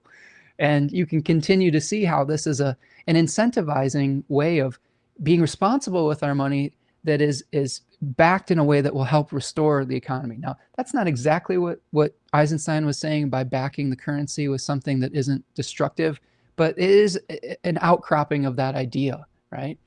Bitcoin is a really notorious one because it is so abstract. It's not traceable. It can be used to do crime because it's not traced to anything. And it's just kind of a giant Ponzi scheme. Like, I don't know. I have to learn more about how Bitcoin actually works to speak really, really knowledgeably on it. But part of the issue that got us to this place economically was Richard Nixon taking us off of the gold standard in the mid-70s. The gold standard is basically every dollar that you have is backed by a certain percentage or ounce of gold. And when you get taken off of the gold standard, what the Federal Reserve does is it will pump money into the system that's not backed by anything. It's backed by debt, right? And we have to keep turning more of the commons and resources into money to be able to continue to finance the debt. Okay. And it's a perpetual cycle that leads us to just creating more and more destruction on this planet. I was reading an interesting chapter today about the increasing of technology. Now, Bitcoin is a new technology, right? It's a lot of problems with Bitcoin and with cryptocurrency as far as how it was created through great massive amounts of electricity that were used to mine Bitcoin. Really destructive. I've known some people who have mined Bitcoin in the past, and they had these huge servers set up in their basement that just, their electric bills went through the roof. They're generating a lot of heat. They were generating a lot of environmental destruction through that. And one of the thoughts that Chuck here was talking about was, when we have new technologies, they promise efficiency. And the promise has been one of, when we have this new technology, and this is applicable for AI as well. When we have this new technology, what it will promise is leisure. We say, if we just do things more efficiently, we'll just have all the time in the world to just sit back and relax and study philosophy and like do all the things that human beings love to do, right? In theory, but what has happened in practice is that every time we have a technological advancement and the means of production have become more efficient, instead of doing less work, what the people in power will encourage us to do is their insatiable greed for profit it's like Rahu. It can never be satisfied. So instead of getting people to work less, we say, well, you know what we need to do? We need to get people to consume more. So we just increase consumption rather than work less and have less leisure time. They find new ways to manipulate us into consuming. And with AI, this could be a crazy inflection point with this, because that could make so many jobs obsolete. The Industrial Revolution actually made a lot of labor obsolete, through machines, etc. But it really just increased the amount of things that we were making, okay? And our consumption just went up. It didn't give us any more leisure time because we met that efficiency with more and more consumption. And that's what's accelerated the destruction of our planet. Now you have AI coming in, and AI is going to say, well, we're going to make human beings obsolete in a lot of these things. And then you put people out of jobs, right? And then they don't have any money to buy anything. So the whole economy just starts crashing. And it takes massive amounts of electricity and water to feed these AI models. Every time you make a ChatGPT question, it just like sucks up resources from the electrical grid and the water capacity. Also, by the way, if you didn't know already, ChatGPT donates a ton of money to the Trump administration. So if you're using ChatGPT, you're funding fascism right now. So unsubscribe from that. But I think that we have to start asking different questions. This is why there's proponents for like universal basic income and things of that nature, because then if we have this type of baseline, we're not going to have to keep destroying our priceless natural resources to create and commodify and turn it into money and goods and services. We won't have to do that as much in theory, but that's going to take a different mindset, right? Yeah. Rose says that helped create the middle class, right? There, like I said, the period from the 1800s, 1700s to the 70s, yes, we did have a creation of the middle class. Now, I will also offer that there was an extreme externalization of costs that happened for that middle class in Western civilization. And that cost came through the backs of slave labor and on the backs of developing or third world countries. So we also have to always keep that in mind, that there was an externalization of those costs that came through that extraction of wealth and labor that was never paid for through legal means. You know what I'm saying? So we have to be careful when we are talking about how that was actually a good thing. The abstraction qualified as debt-based economics using fractional reserve banking, math gymnastics to create something out of nothing, tax people to pay the imaginary debt. Absolutely. Fractional reserve banking, talked about quite a bit in the economics graphic novel. Basically, what that means is that you put your money in the bank, and the bank uses, how can I explain it? I could just look at it. I'll just explain it through the book itself. Love having resources like this. 49. On page 49, friends, it says that let's check out fractional reserve banking. Fractional reserve banking sounds exotic, but it's just the type of banking we're familiar with. Customers deposit their money and the bank lends it out, making money from the interest it charges. The bank doesn't lend all the money, it keeps a fraction in reserve, let's say 1/5 or 20%, and lends the rest. So in the 19th century, if someone deposited $1,000 in the bank might keep 20% and lend the remaining $800 to someone else, who would buy a steam engine with it. The seller would deposit the money in the bank, which might or might not be the same bank. It doesn't matter. The bank would keep 20% in reserve and lend out the remaining $640 to someone else, who would immediately open a bank account with it, and the cycle would continue. Here's a little version of this. You probably can't see it, but get the comic book. If the bank keeps lending money out and the money keeps coming back, the original $1,000 would create $4,000 in extra bank accounts. That $5,000 worth of bank accounts would be backed by $1,000 in cash and $4,000 in IOUs from the bank's borrowers. Okay, so that's important, right? Some people could get their money from the bank whenever they wanted, or write a check and let someone else get the money. The bank accounts worked like cash. So banks took $1,000 in cash and turned it into $5,000 in cash, like the creation of money out of nowhere. They did that by turning debt into money. The very thought of that makes some people see red, but I'm not sure why. Really, money is debt, an IOU from the rest of the world, exchangeable for works or goods. Fractional reserve banking still works today. It works because we don't all withdraw our money at once. The fraction is in the bank's vaults is enough to cover withdrawals on any given day. Instead, we mostly write checks to one another or send payments electronically, transferring ownership of the money while it stays in the bank.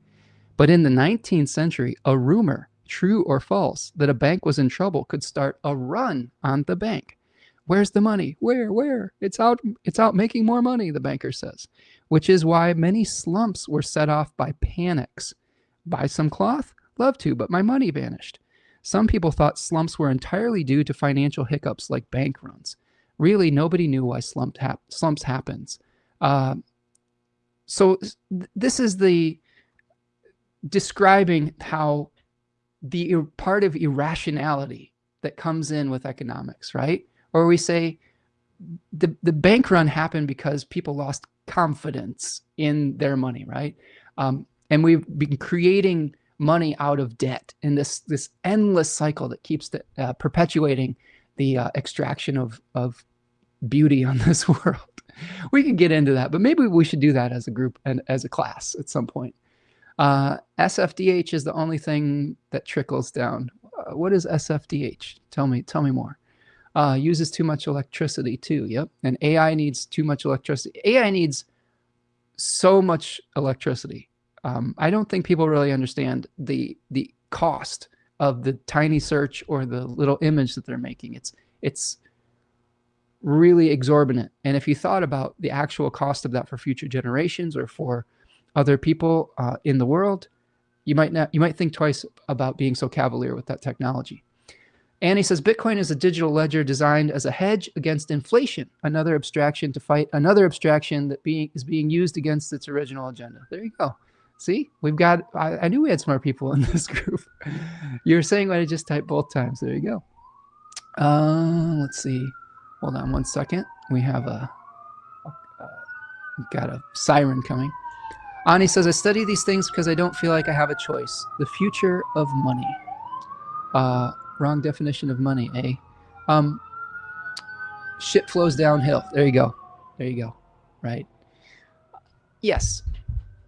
I don't think any of us have a choice whether to study this or not. I know that this might not be everyone's wheelhouse, but from my astrological 30,000 foot viewpoint, understanding the system that you are participating in, whether you choose to or not, that we're all forced to participate in, is so fundamental to making change that we have to be able to understand how we got here and how it actually works. It is confusing. When I started reading Sacred Economics, I was really confused. There was a lot of jargon. Some of it is intentionally confusing because it's just based on abstraction. But as I've started to see more practical, like easier to understand models through books like this, Economics, How Our Economy Works, graphic novel, and through books like Indigenous Economics, Sustaining Peoples and Their Lands by Ronald Trosper, Cradle to Cradle, a classic, you know, how to remaking the way we make things, you know, zero waste economies. Through doing that, you start to understand where real change can be made, okay? Rose said, popular saying after a strike I participated in. There you go. This is why the world is divesting from the dollar. No trust, right? Yeah, there's a lot of different theoretical solutions to it. And I'm not gonna say that I have the market cornered on all these things, but I'm just sharing what I found, and maybe that will be useful and inspire you to do some more research about how we can make positive change within this. But again, I think it's an important discussion that is fundamental towards justice work. Fundamental. If you believe in social justice, you have to understand the economic system. 100%. You have to know how these things work, because it all filters back to this. All of the racial injustice, inequality, all of that is a distraction from wealth extraction. All of it, okay? All the environmental issues, they're economic issues, okay? All of the cultural, like, domination issues, all of the women's rights issues, they all can be brought back to how we deal with economics, okay? So super, super important. Let's keep going. Let's talk about Taurus. Now, this is really fascinating that we're talking about Taurus. First of all, before we do that, let's take a stretch break. Do me a favor, friends. Like the video, subscribe to the channel, stretch your legs. If you would like to sustain this channel through a gift, you can make a super chat or go to buymeacoffee.com. You can also sustain the channel through commenting, liking, subscribing, turning on the bell, sharing it with your friends, taking these ideas and sharing them with your community and trying to change the world. But since we're still in an imperfect mixed economy based on free market economics, I still have to pay mortgage and food and lights and computers with actual real currency, not with Bitcoin. Or with negative interest currency, with real money. So if you want to make a donation, it's always appreciated. Let's stretch it out. Okay. Many accountants, Rose says, I know, are Taurians. Well, you've got a Taurus moon here on the midheaven. So I feel like I am utilizing some of that exalted moon energy to understand how to get resources from point A to point B. Rose, let me show you the decan of second decan of Taurus. Here it is. It's that Six of Pentacles. You know, there couldn't be a more economic card in the whole zodiac, right, of tarot cards. And it's trying to figure out how to have a distribution of resources rather than a hoarding of them. The hoarding card is actually Capricorn III. I can show you that one too. That's the Four of Pentacles, right? And the distribution of it actually comes after that. That's what's interesting. This is really, you know, the tarot tells so many amazing stories. And let's tell the story of economy through the tarot briefly. Let's show it through. I'm going to pull all my pentacles out, and I'm going to go through very quickly the story of how resources get made and distributed through the language of astrology and the tarot, because this is going to help us to understand Uranus in Taurus 3 that is a huge effect on this eclipse. Okay. Y'all still with me? No, we've almost got the 2 hours. I love spending long form time with all of you. I love it. Love it. Every one of these is, I feel like not only a conversation, but like a class or like some sort of way of engaging our brains with one another. It's just a beautiful thing. I've got one more tarot pentacle to get. I've got to find, there it is. 2 of them. All right. So the story of Earth, tangible resources, starts with Capricorn 1, the 2 of Pentacles. We're deciding where we want to invest, right? Where do we want to invest our capital? Whether it's physical capital, natural capital, intellectual capital, cultural capital, social capital, etc. Okay? We have to find cooperation between people in our community to build the structures in our life, the means of production with the 3 of Pentacles, the 2nd decan of Capricorn. Eventually, the result of that, okay, we see maybe the lack of something or the beginning of something, the initiation, the balancing energy, the middle story, and then the result of that is an accumulation of resources at the end of the Capricorn Decanic series with the 4 of Pentacles. Now, we also show the results of hoarding that wealth in the 5 of Pentacles, the beginning of Taurus. Okay, we have some people that are destitute. We have some people that whose clothes have turned to rags in the 5 of Pentacles. We need to figure out how to distribute those energies and that resource to other people through the 2nd decan of Taurus, which is where my moon and midheaven are. So these are important topics, I think, that come up in my mind a lot.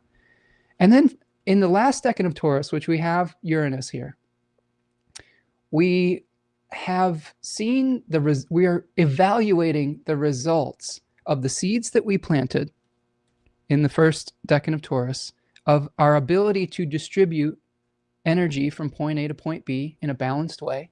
Okay. And we see that there's some problems that have come up. One of the things now that has been really interesting, I don't know why something just changed with my camera. 1 second. I don't know where that went. One moment. There, let's see. Did that change? Oh, well. All my soft filters and background lighting got changed. That's okay. We just needed to show everything. We needed to show everything in great clarity and great light today. Now we talk about the Taurus 3, right? And Taurus 3 is a decan that is all about understanding the results of our actions and evaluating where some things might have gone wrong. Today, what we're doing, while Uranus is hanging out in Taurus, is we are doing a critique of a system of exchange, our economic system, and evaluating where we went wrong. We have blight on the planet right now. That's what we see in the 7 of Pentacles. We see blight. We see an image that Pamela Coleman Smith crafted, probably inspired by the potato famines of the 1840s in rural Ireland. Now, we have similar conditions on the planet right now where we have people that aren't getting what they need. We're not getting food from point A to point B. We're not getting resources from people who have them to people who need them. Uranus is trying to work through this right now. Like, all of this research that I'm doing is probably inspired by Uranus and Taurus. It's saying, is there a better way? Can we shake up the old way of doing something and bring some new idea into the collective? So this eclipse is going to be making a square to Uranus and Taurus. Now, earlier, many of you are mentioning, that idea of negative interest currency might not be very popular because people's store of value starts to degrade the longer that they hold on to it. That's probably not a popular idea in the way that we normally think about creating security. Our money losing value over time doesn't make us feel secure. One thing that he is offering as a way of dealing with that, this might be a Uranus and Taurus 3 idea, is that the way that we create security is not through a hoarding of wealth or resources, but through exchange of gifts and building of community. Okay. So what he's not saying that you need to be poor. Okay. He's saying that every transaction that we make with one another in relationship as human beings might not have to be monetized. Let's say, for example, that you are a gardener and you are growing in your backyard tomatoes. And any of you who have grown tomatoes, you know that a tomato will only last so long. You can, if you have a bumper crop of tomatoes, you can only eat so many tomatoes before you're kind of sick of tomatoes. And yes, you can can some for the winter. That is an important part of this. But one of the other things that you could do if you have a bumper crop of tomatoes is you could give some of them to your neighbor.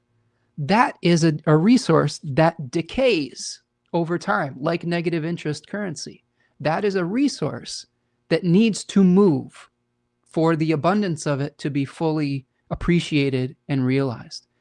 And you're saying, well, what do I get out of it if I grow tomatoes and I have to give half of them away?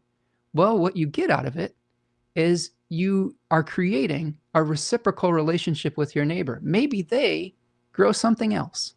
Or maybe in 1 year you have a blight, like in this 7 of Pentacles, that destroys your tomato crop.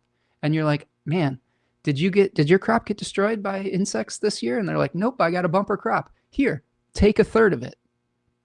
Because you primed the pump of exchange with your neighbor. You created community. You've created the desire to help one another through your generosity, not through your hoarding.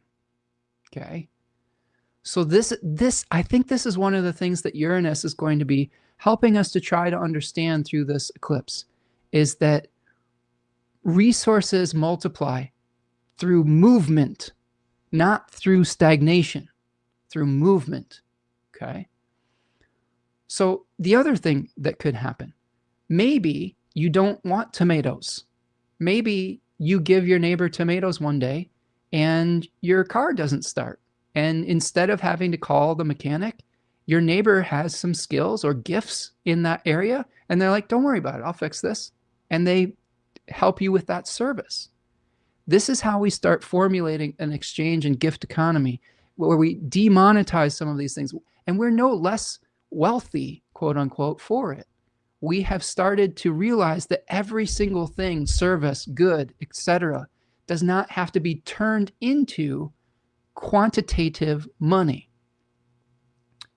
And that is the radical idea that Uranus and Taurus, I think, trying to come through that, is that every single idea doesn't have to be monetized. Every single thing, resource, capital, doesn't have to be monetized.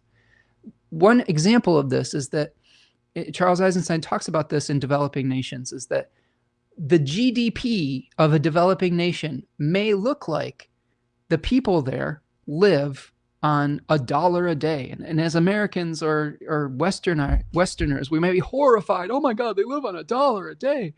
Heaven forbid. Now, some of that is real. Some of that is, there is some real lack on that. But what you're not taking into account with those economics is that not every part of a developing nation has been turned into GDP. It's not measured by money. Those are communities that still help each other. They still share food with one another. They still share services with one another in a gift economy, like indigenous cultures have done for thousands of years.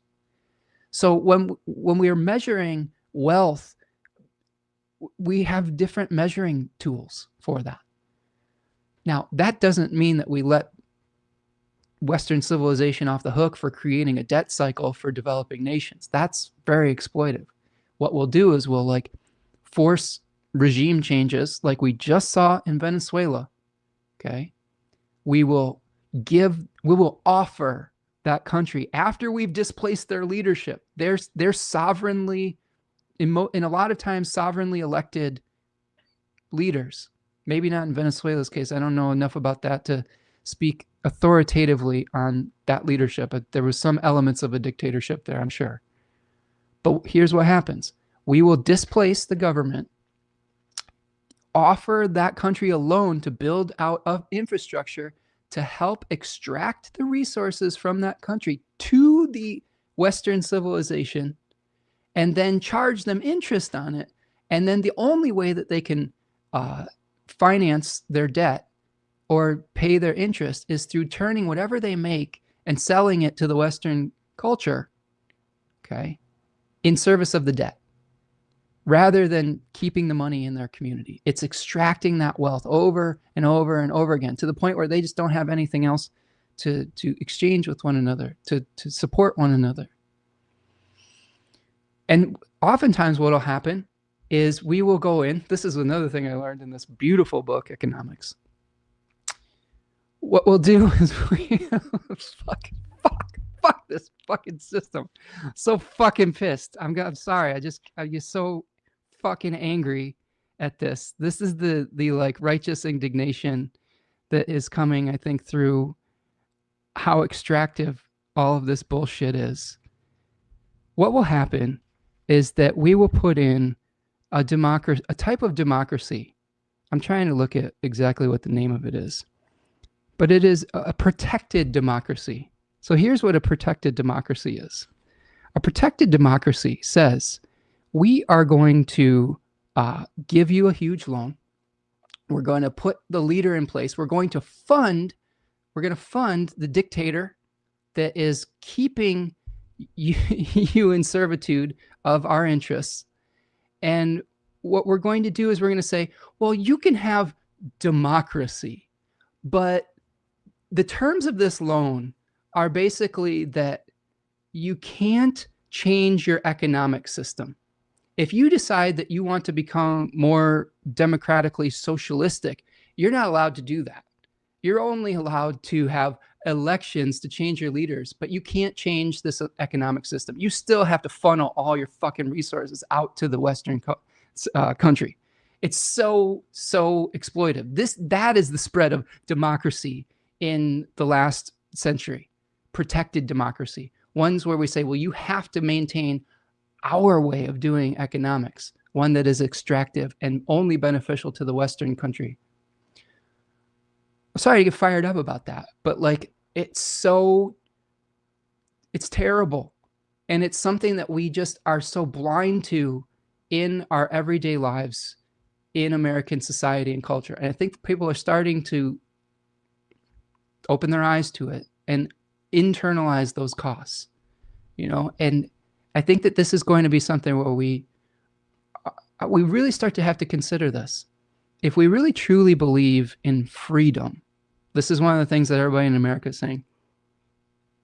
Freedom. I want to be free to do all these. I want to be free to buy whatever I want, whenever I want to.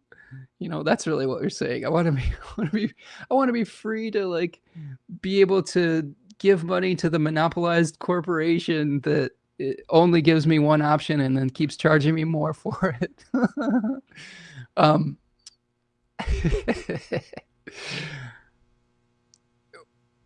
We can't be free in the truest sense of the word if we're enslaving others to create that freedom. It's just, it doesn't work that way. We've talked also on this channel about the imperialistic boomerang. Eventually, those same type of methods that were utilized to control a developing nation will boomerang back onto the country that is doing the controlling of the developing nation. And that's what you saw in the last few weeks. That's what you saw when you had the ICE folks going into Minnesota and utilizing the same exact techniques that they were using in South American countries, in the Middle East, to control those markets and to squash and repress and dissent. Imperial boomerang. So you should be interested in those topics and that mechanism if you don't want that to happen anywhere. But if you're like, well, that's happening over there, it's not going to happen to me. Au contraire. Like that's the thing. If you only have your own self-interest in mind, it is in your self-interest to care about what happens to other people because it will boomerang back on you. That's the point. Let's see.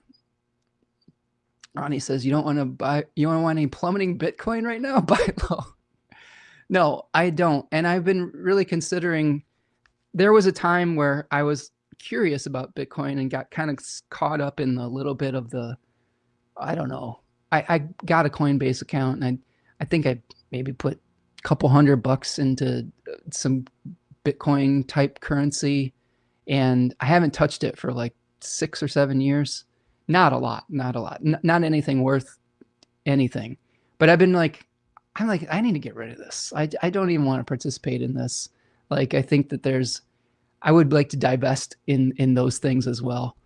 So no, I'm not going to be buying plummeting Bitcoin right now. I probably want to sell it soon, but this is probably like shooting myself in the foot, like personally.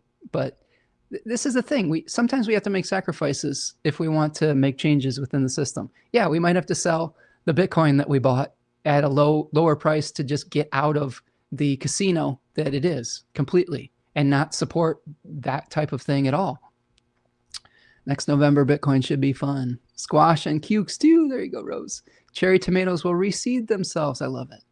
Rose says, I used to grind up extra squash and freeze it and then make bread and give it away during the holidays. There you go. I love it. So many ways to share. Sounds like some bullshit, girl. It is. And we're talking about the way that Western countries exploit developing nations. It is very, very frustrating. It is bullshit. And it is something that we need to start talking about a lot more, because the comfort and security that we enjoy is coming at a cost. And that cost is the externalized violence and exploitation of other people in other areas of the world. That's why we can, I think, confidently try to draw more people internationally in with this channel and broadcast, because we need to talk about this stuff. If you're in one of those places, come on here and tell us exactly what the results of that are. You know, like I want to hear from you. I want to hear what life has been like because of imperialistic capitalism. Like, these are the things that we need to parse out and talk about, find a solution for. The alarm bells are ringing. Like, right? All right. Zuck it. I just said bullshit too. There you go. Ani says, plus said country regarding high one change has to use exploitative petrodollar. Maybe say more about that. That sentence is a little bit choppy. Freedom isn't free. Exactly, Rose. Exactly.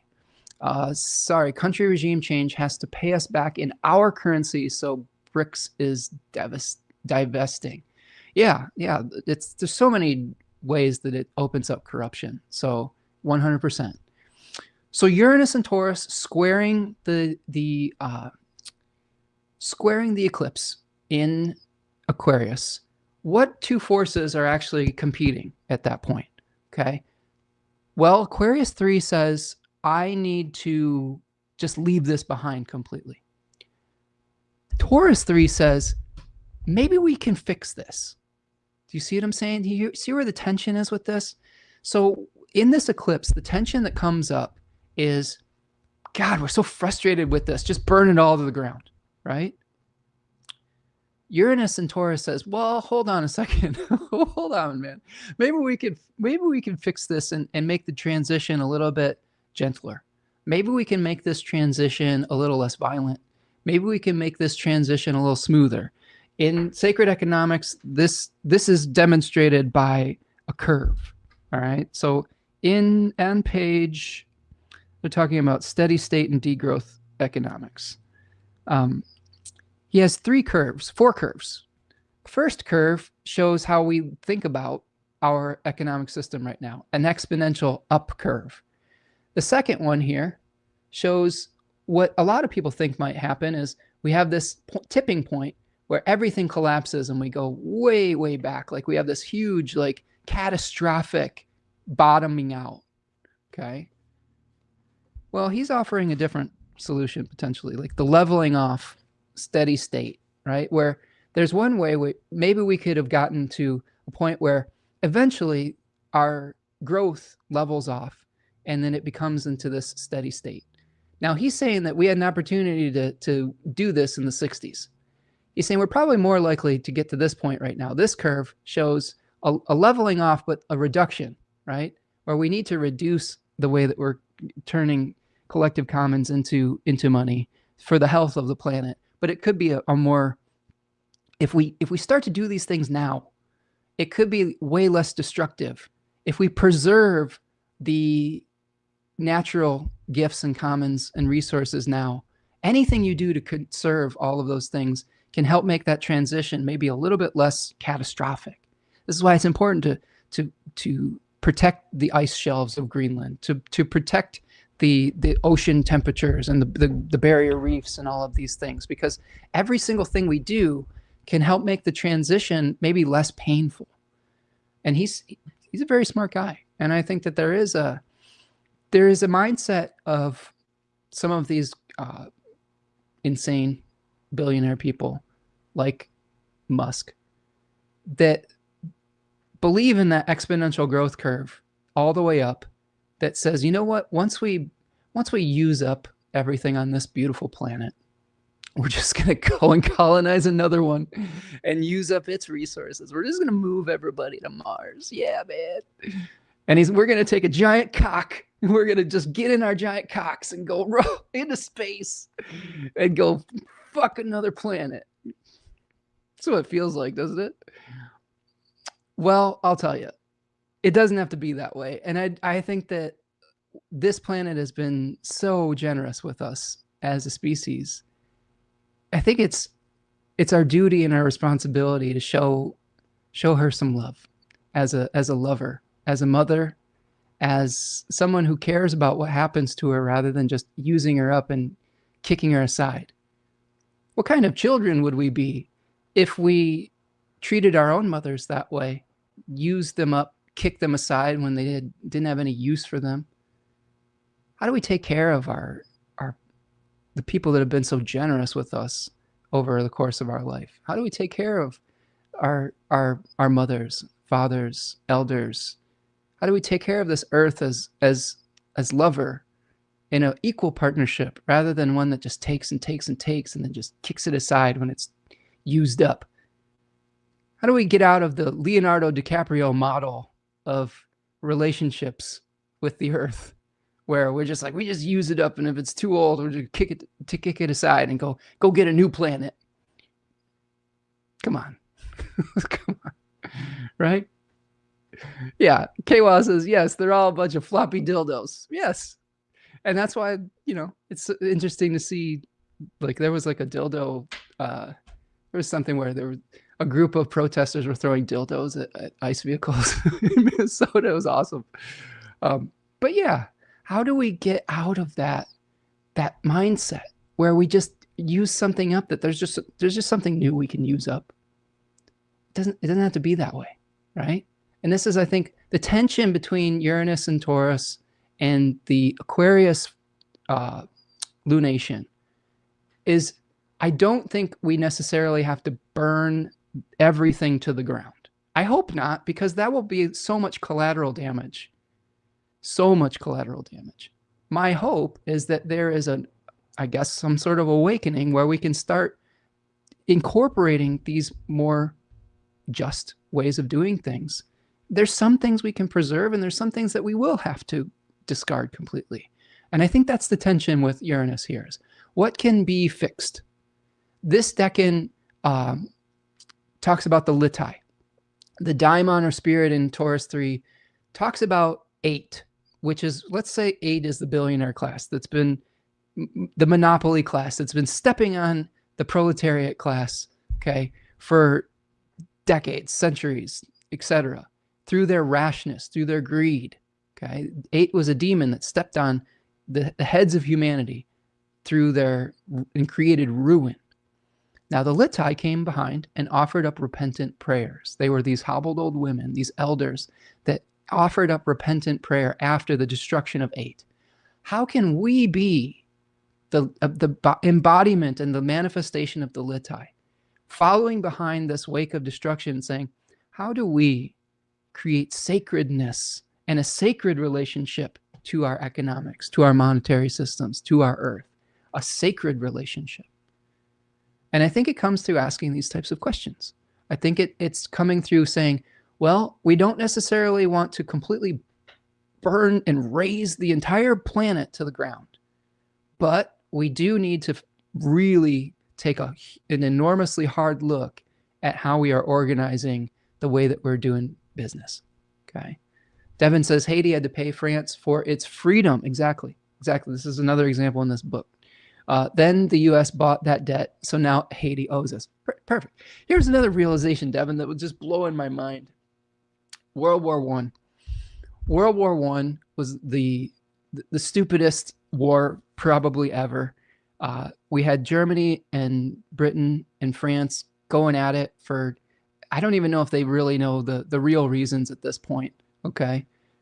They did an enormous amount of destruction, much of which was funded by United States military industrial complex. Okay, so this is nothing new.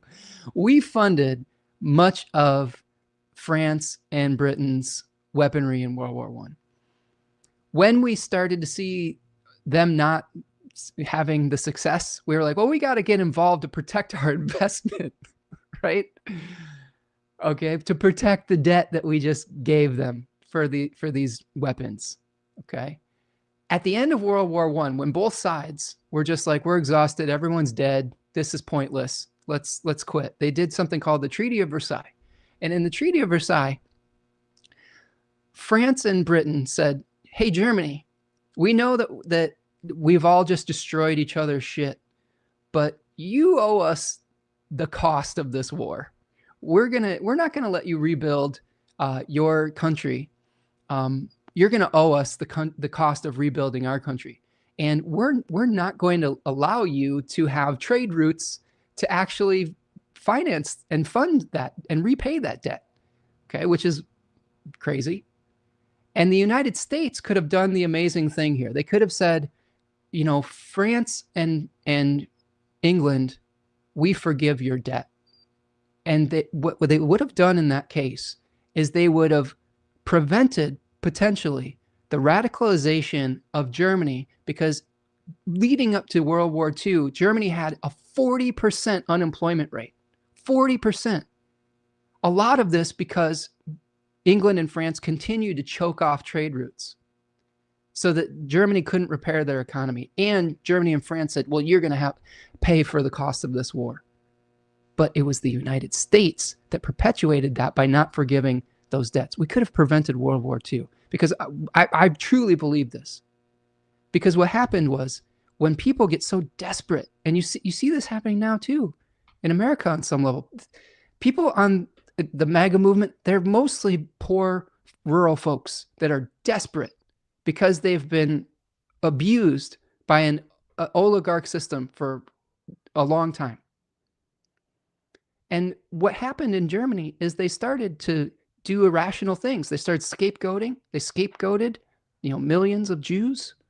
They were scapegoating, you know, anyone else that didn't agree with their policies. They were trying to, they were using irrational means to deal with an economic problem, and it made them vulnerable to someone like Hitler.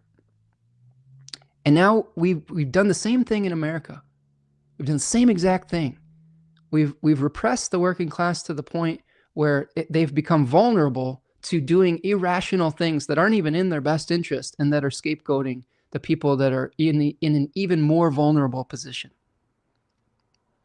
So if you've been thinking through this whole time, what does economics have to do with any of this? Well, maybe if you have some economic education, you could help prevent the next world war, potentially. These are the types of things we need to think about with Uranus and Taurus as a part of this conversation. How can we fix this? It's not going to happen overnight, but we have to keep talking about these things. Ani says, LOL, space dicks.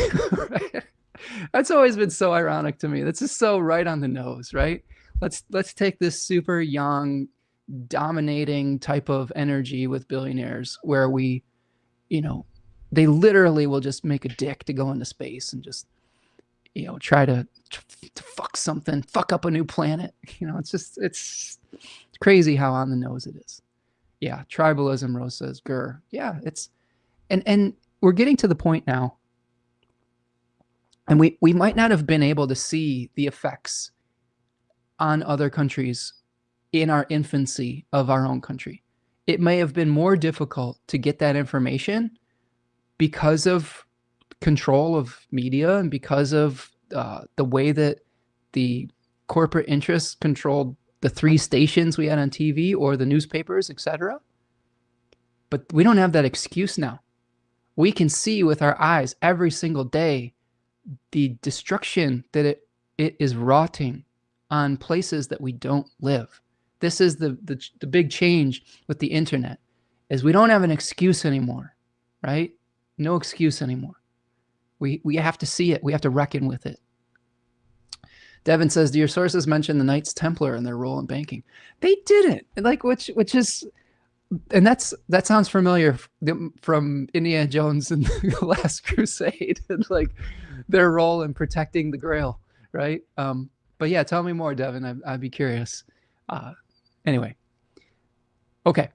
So what I'm going to do now is I'm going to show you how the week is going to kind of unfold, right? I'm going to show you how we're going to get from point A to point B from one eclipse to the next. Now, the point of an eclipse, in between eclipses, usually we have 2 eclipses. It's called the Bardo period. It's a liminal space. So the initiating energy of this eclipse is going to have some kind of reciprocal energy that will come not only in the full moon lunar eclipse that's going to happen in Pisces and Aquarius, Pisces and Virgo in March, but it'll also be playing out 6 months down the line when we have an eclipse again in Leo, a full moon eclipse in Leo and Aquarius. And then, there's meta cycles with this too. Eclipses can have effects in, I believe, 18-year cycles as well. So this is just a seed that's being planted. But let's see how it's going to unfold over the next few weeks. Ani says, debt is as old as humanity. Back in ancient Egypt times, they had cyclical jubilee, forgive debt, or the masses would revolt from inequality. Many cuneiform tablets recovered are receipts. Yes, but the point that you're making that's really important is every once in a while they needed a reset with debt forgiveness and wealth redistribution. And that's another thing that's suggested in sacred economics, and something that we need to do every once in a while, because just the servicing of this debt has just destroyed this planet to the point where there's just nothing to extract anymore. We're just cannibalizing ourselves. And what's the point of that? So 3 people can like live in a bunker afraid for their lives. I'm telling you, they're not even happy. The billionaire class isn't even happy. I mean, look at all the depraved things that we're seeing in the news that they're trying to do to just feel something as humans. They're not happy. They're the emptiest vessels on this rock. You know what I mean? So yeah, it's got to be something different. Thank you, Rose. Appreciate it. I'll engage with that in a second. Let's see. Rose says Friday the 13th was considered unlucky, largely due to the arrest of the Knights Templar on October 13th, 1307, which marked the beginning of their downfall. I'll have to do some more research.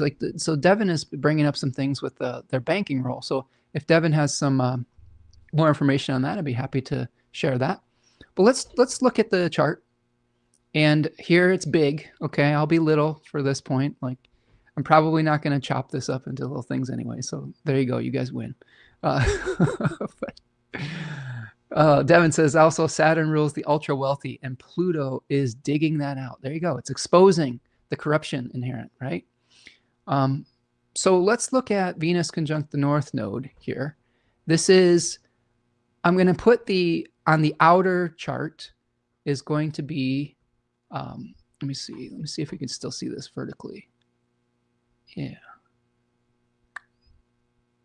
I don't know, friends. I still think you could probably see it better on the vertical one if I do it like this.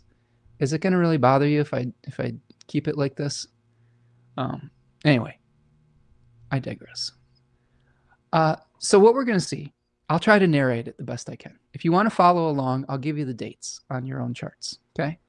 So what we see here on February 17th is the same day that the eclipse is happening. Venus is coming into alignment with the North Node, conjoining the North Node.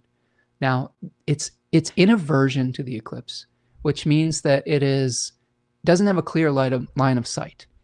But I do think that there is something that we need to look at that's important with that. And I think that understanding that Venus is really strong in the sky gives us something to lean into. Since Saturn is in its fall, creating fair and equitable structures as a collective might not be fully supported with Saturn in Aries. We might have to be patient with that. But what is supported with Venus conjoining the North Node in Pisces is an ability to dissolve the illusionary borders and boundaries that separate us in our collective spiritual humanity. And I do think that being able to see your neighbor as yourself and as part of a collective group that inhabits this planet is very supported with Venus and Pisces conjoining the North Node. I would also say that with the Pisces 1, like, let me show you Pisces 1 here just real quick. So here's Pisces 1, 8 of Cups, leaving something behind. The ability to recognize that pleasure, Venus, it is ephemeral. It is not something that you can always hold on to permanently. There might be some things where we have to learn how to leave behind our old habits. Maybe there's old comforts we're deciding to leave behind to go in search of a more meaningful sense of what is wealth, what is beauty, what is comfort. Okay. This to me is the Pisces 1 revelation, is leaving behind material success, okay? Abandoned success, Book T calls it, and going in search of a higher purpose and higher meaning. So the underlying exalted planet, Venus, in all this is saying, if you leave this behind, you can find something that is going to be more meaningful, right? So a lot of the frustration that we're feeling, the revisiting of old patterns, we're leaving it in search of something better, okay? And that to me is so important, because when I'm talking about things like negative interest currency, the demonetizing, degrowth, a lot of you will hear, well, you want to take away my quality of life. Nope. I would like you to have a better quality of life that's based on community, that doesn't have externalized costs that will boomerang back on you eventually. I want to have a sustainable economy. I want to have a sustainable wealth. I want to have a fair wealth that isn't accumulated on the backs of slaves. I mean, that's to me is where Venus and the North Node conjoining can speak towards it, is speaking towards how do we find something that is more equitable? How do we go off in search of meaning? And I think one of the most important things that anyone could do as an individual for this is to examine your own preconceived beliefs about wealth, about comfort, okay? One of the things I've been working hard on is trying to divest from big billionaire companies. It's not the easiest thing to do. When there's these monopolies, it feels like you're swimming upstream. You know, like I've felt this way for a long time. Like trying to do the right thing is sometimes made difficult by the system, but you have to try, you know? And I had, like I said, I had a long conversation with my father where he finally was starting to realize, maybe I can get out of my comfort zone a little bit. He's the type of person,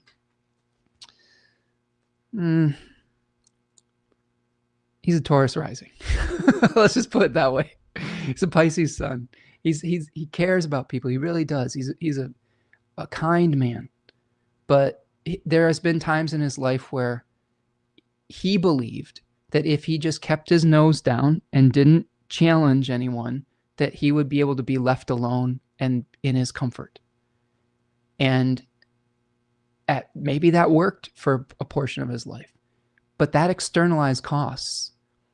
And I think I finally reached him about the externalization of those costs. We were talking about Amazon. We were talking about the convenience of getting things delivered to his home and how cheap it was and easy it was. And I was like, well, did you think about the externalized cost of the condition of those workers? Did you think about the externalized cost of them having to take a piss in a fucking Coke bottle because they're not allowed breaks? Did you think about the externalized cost of the algorithm completely suppressing the competition to the things that they're showing you? Did you think about the price fixing that happened when you make things extraordinarily cheap and by doing it on a mass scale that discourages competition? Did you think about the clause that they have on Amazon that says that if you offer your goods, you can't offer them at a lower price anywhere else, which discourages free market competition? And after I had stopped vomiting all that out, he's like, oh, well, maybe I should think about these things. And so, you know, we all have to dismantle some of the myths that we live our lives around. And I think Pisces 1 can help us to dismantle the mythologies that we accept as our truth. And the more that we can do that, that is a personal responsibility thing. Yes, you may feel like a little bit helpless against some of the grander forces, but one thing you can do today in this moment is to start questioning your sacred cows, right? To start questioning the mythology of how you shape and make your decisions and how you are participating in your role within all of this, because that's how we create change. You have to start with belief first, and this is an opportunity to do so. Let's see. I've got some nice comments coming in. Ani says, this is how commerce expanded and why banks served as a useful function to transact across distance, protect merchants. Now it's turned into a scam pyramid economy that doesn't rebalance the scales. Exactly. Okay. Yes, I agree. Chad is here. What's up, Chad? Chad says the Knights Templar role was in the Crusades was if you were a crusader, you could make a deposit in Western Europe and have access to your money in the Middle East. Ooh, interesting. Interesting. That sounds kind of exploitive, right? Yeah, it sounds like maybe a challenge, but I don't know. They were shown as heroes in our media, right? So maybe we have to question that regard of that part of it. They were shown as protectors of something sacred within, like, Indiana Jones, for example. So question your mythologies. I made it full screen, yes. Devin says they started as a way for pilgrims to travel safely, but eventually became a storehouse for people's money. There you go, saying a similar thing. People who had no money were less likely to get robbed. They were given notes that they could use to get some of their wealth out as they traveled. Traveler's checks, there you go. The knights loaned out money and kept amassing wealth and eventually used that in politics and overthrew a kingdom's ruler. Yes, traveler's checks, there you go. We'll get to that in a moment, Rose. So it sounds like there were some positive things that came out of that organization as defenders of the realm, of protectors of the little guy, maybe. I'll have to look into it more. I think there's nuance in so many of these things. Nuance. I think that we need to leave space open for nuance too. Rose says, I cut my cable TV about 10 years ago. Now I have a de-Googled phone. Oh, good. Nice. We have to do that too. I've been changing all the privacy settings on all my phones and trying to walk my boomer dad through it too, which is fun. But yeah, it's a process. I mean, being able to unravel some of these knots, it takes a little while. So all of those efforts, I think, are really positive.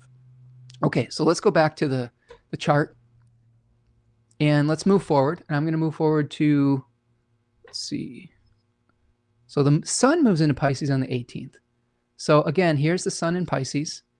And this is helping us to put a big focal point on that changing of our mythological narratives. When you start to leave behind something that has supported you and has been providing security, you can find yourself a little bit lost. Austin Coppock calls that Decan the labyrinth. So there may be some times where we're trying to find our way. It's a little bit confusing. It's not exactly, the path forward isn't clear, but we know that we need to leave behind the old way of doing something. And I have found that when we make a commitment to make change, the path sort of unfolds for us. And by reaching out to others in community and discussing ways forward, there's all sorts of ideas that you can come up as a community. Ani says, Chad is reframing the banking system. He explained the Knights Templar are a newer iteration from the ancients. What's the consensus, chat? Were the Knights Templar an organization that was helpful, or was it exploitative? Can someone kind of contextualize that for me? Because I'm trying to see if they were something that I should revere or criticize. Maybe it's both. We'll see.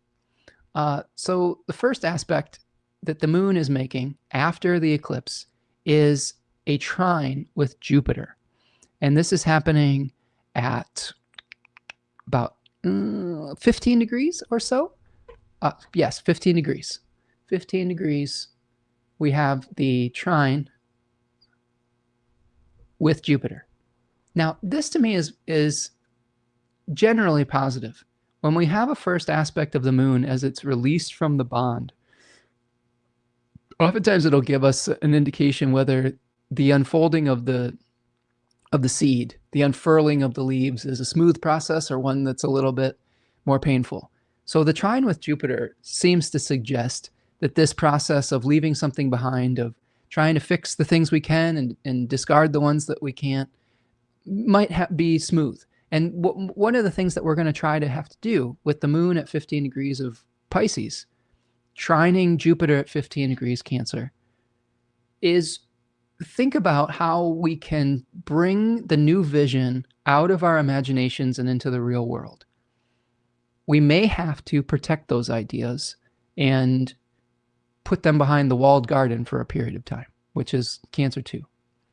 The other danger that we have with the moon in this position as the first aspect is this decan is notoriously associated with sorcerer's apprentices who try to fly before they're completely ready. So if you are trying to leave something behind and start something new, I would say be patient with it. Let it cook a little bit. You don't necessarily have to reveal every single thing that you're working on. I know that I've kind of broken that rule here today, but I just felt a lot of passion after I didn't have a class on Monday. My Lord of the Rings class was done this past week, and I had a free day, and I just spent all day Monday and Tuesday reading this awesome graphic novel, Economics. And it just brought all sorts of new ideas that I wanted to talk about. And there's some things cooking about how maybe we can turn this into a group class or something of that nature. I'd also like to do the Silmarillion too. I do want to continue on the Tolkien journey if people want to jump on board with that.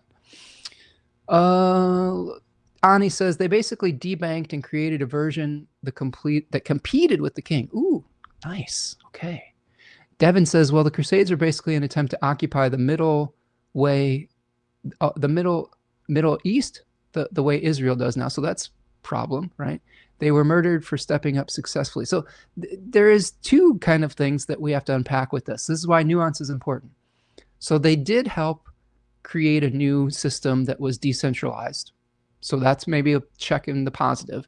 But they also were agents of colonialism and imperialism, which is a problem. So this is why history and issues are nuanced. Sometimes you can have things that are positive about a group, and you have things that are also negative. There's always this nuance that comes through this. So I appreciate all of these perspectives for sure. Ani says, I'm not a scholar. I can't qualify their subjective role in history, but I'm leaning towards good intentions. Yeah, I think, Ani, that is an interesting way of framing things. I think that I think a lot of times in history, people were doing the best that they had with the information that they had at the time.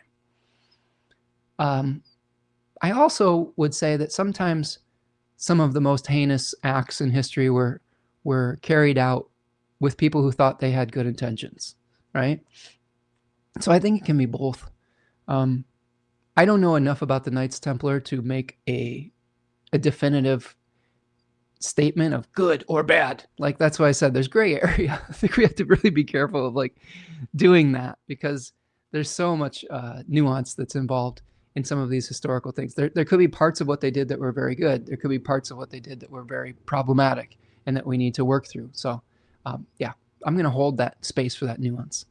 Cosmic Rose says, do today's Freemasons follow in their footsteps somehow? Maybe. I don't know enough about Freemasons to make a statement on that, but other people could comment on that. Okay, so we have that first aspect on the 18th. After that, we have the Sun conjoining Neptune. Now, I did spend quite a bit of time on this last week in the Saturn in Aries talk, and I also did an interview with Melissa LaFara of Energetic Principles. This is why I don't like this, because now what I have here is you can't even see Saturn. I'm going to go back. How about this one? This one? There you go. Just trust me. Saturn and Neptune are coming together right here. Saturn and Neptune conjunction, very important. Two outer, quote unquote, outer planets. One, the outermost in the traditional 7-planet model.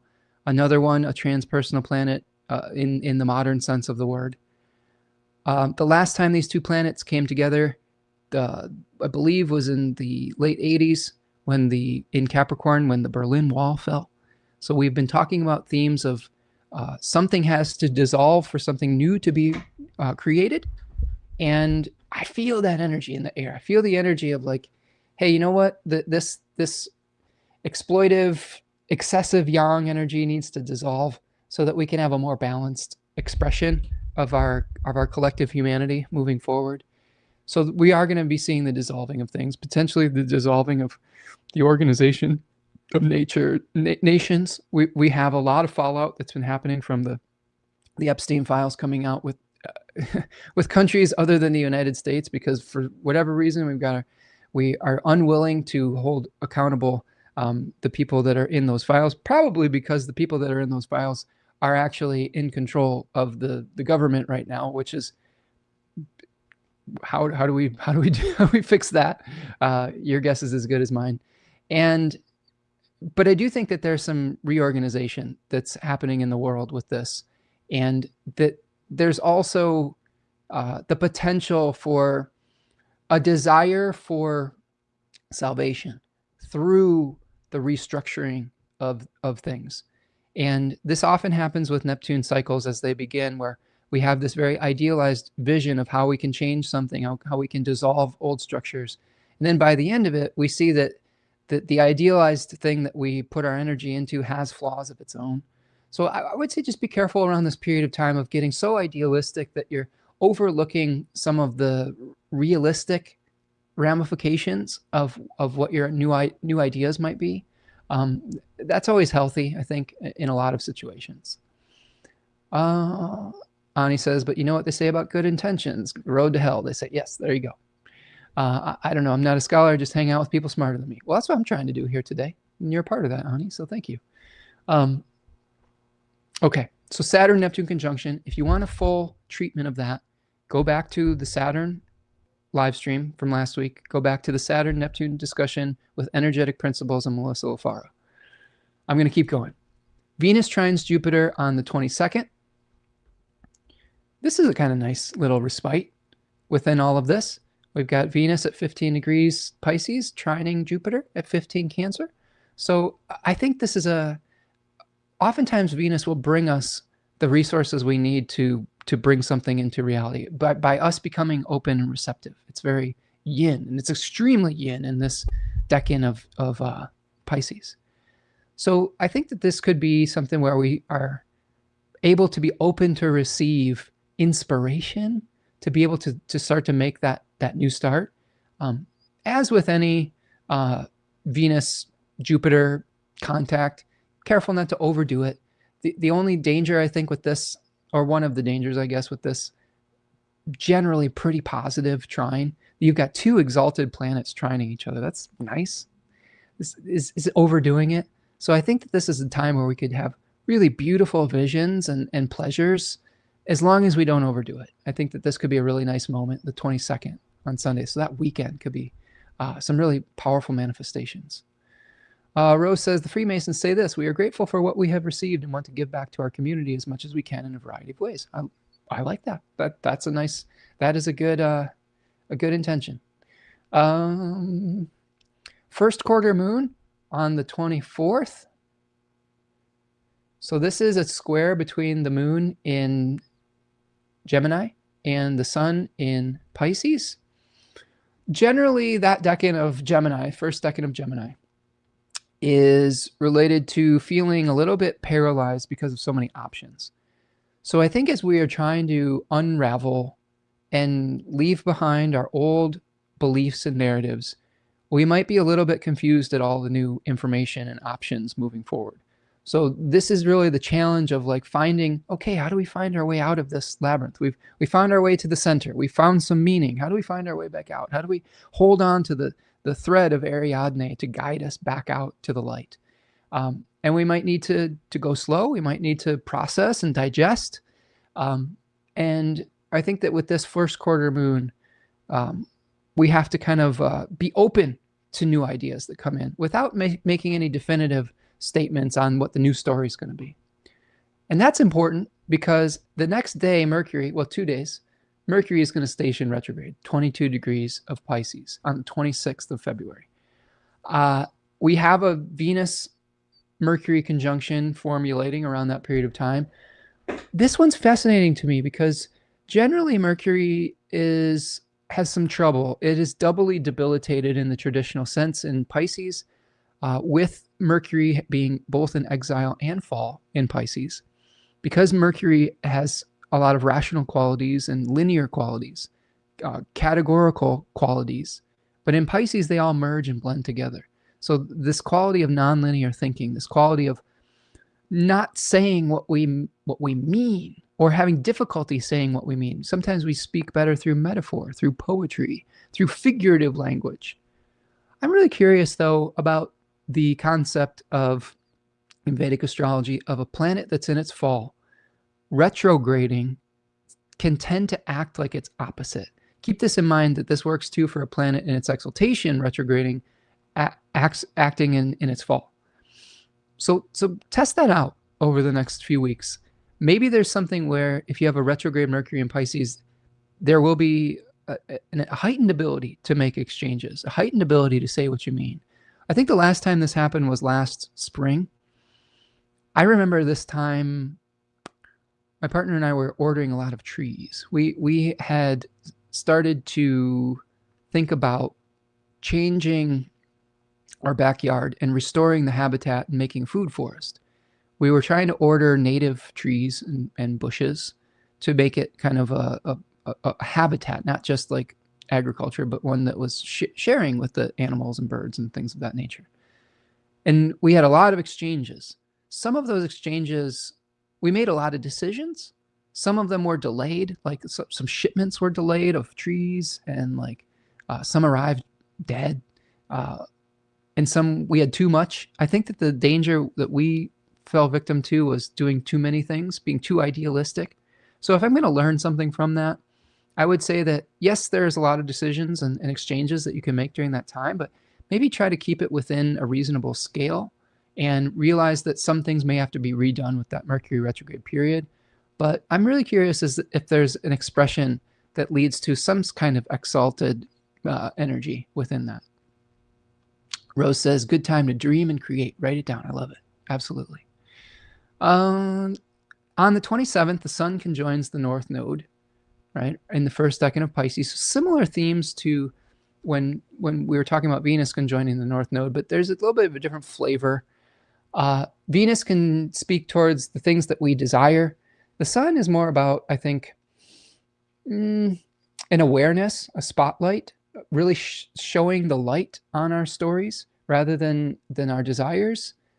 I'm trying to reframe the sun as a vehicle for generosity, because it is a planet that was, or a star, I should say, that was worshipped in indigenous cultures as the source of life. It is the source of all life on this planet, and it gives infinitely and generously.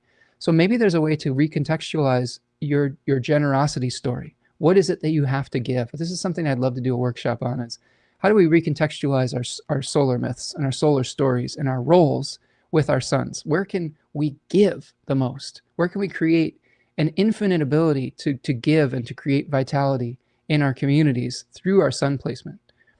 I think it's a really revolutionary way of thinking about the sun, and I hope that maybe we can continue to discuss it further. The other thing that's happening on that day that's pretty important, Mars is going to be making a square to Uranus from 27 degrees Aquarius to 27 degrees of Taurus. Pretty volatile aspect.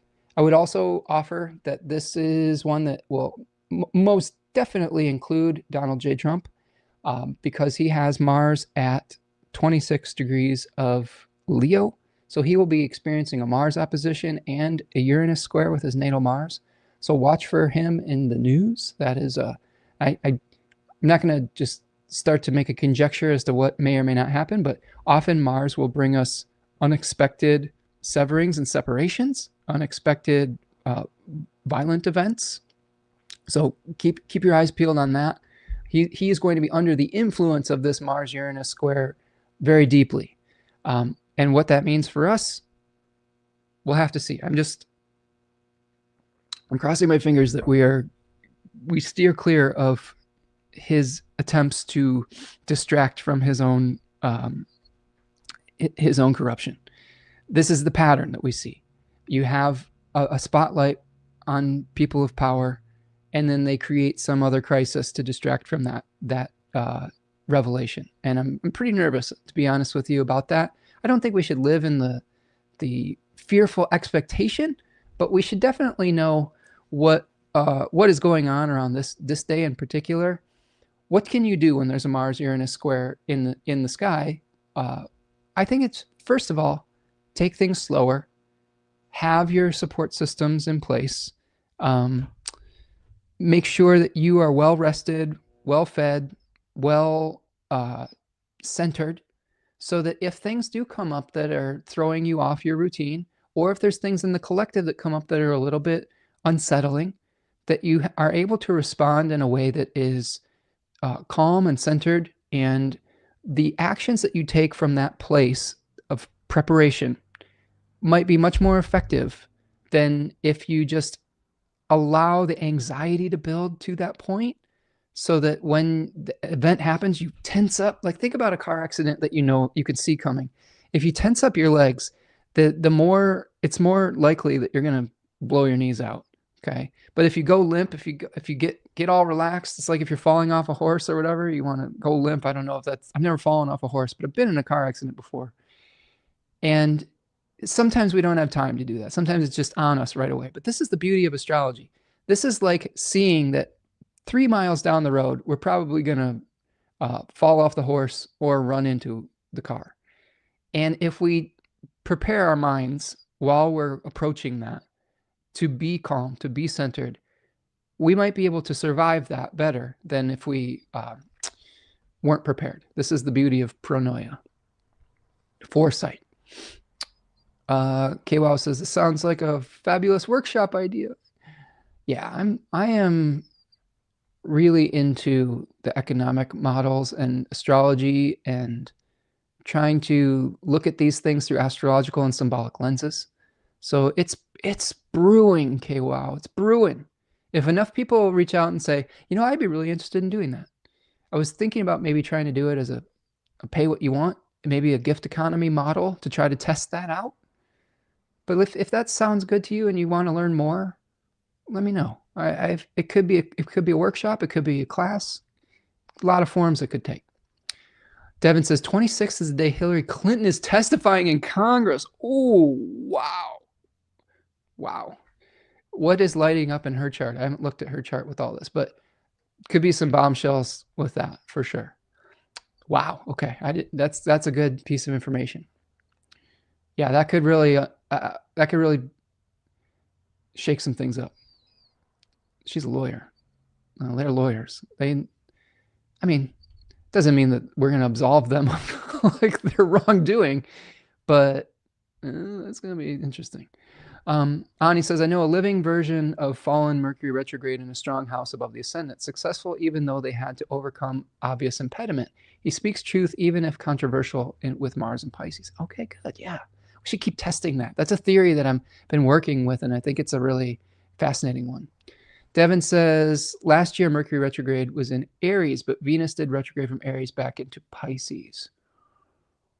I feel like there was, are you sure there wasn't a Mars or Mercury retrograde in Pisces last year? I feel like there was but it retrograded back from Aries to Pisces. I feel like there was a point where it was in Pisces retrograde, just a small period of time.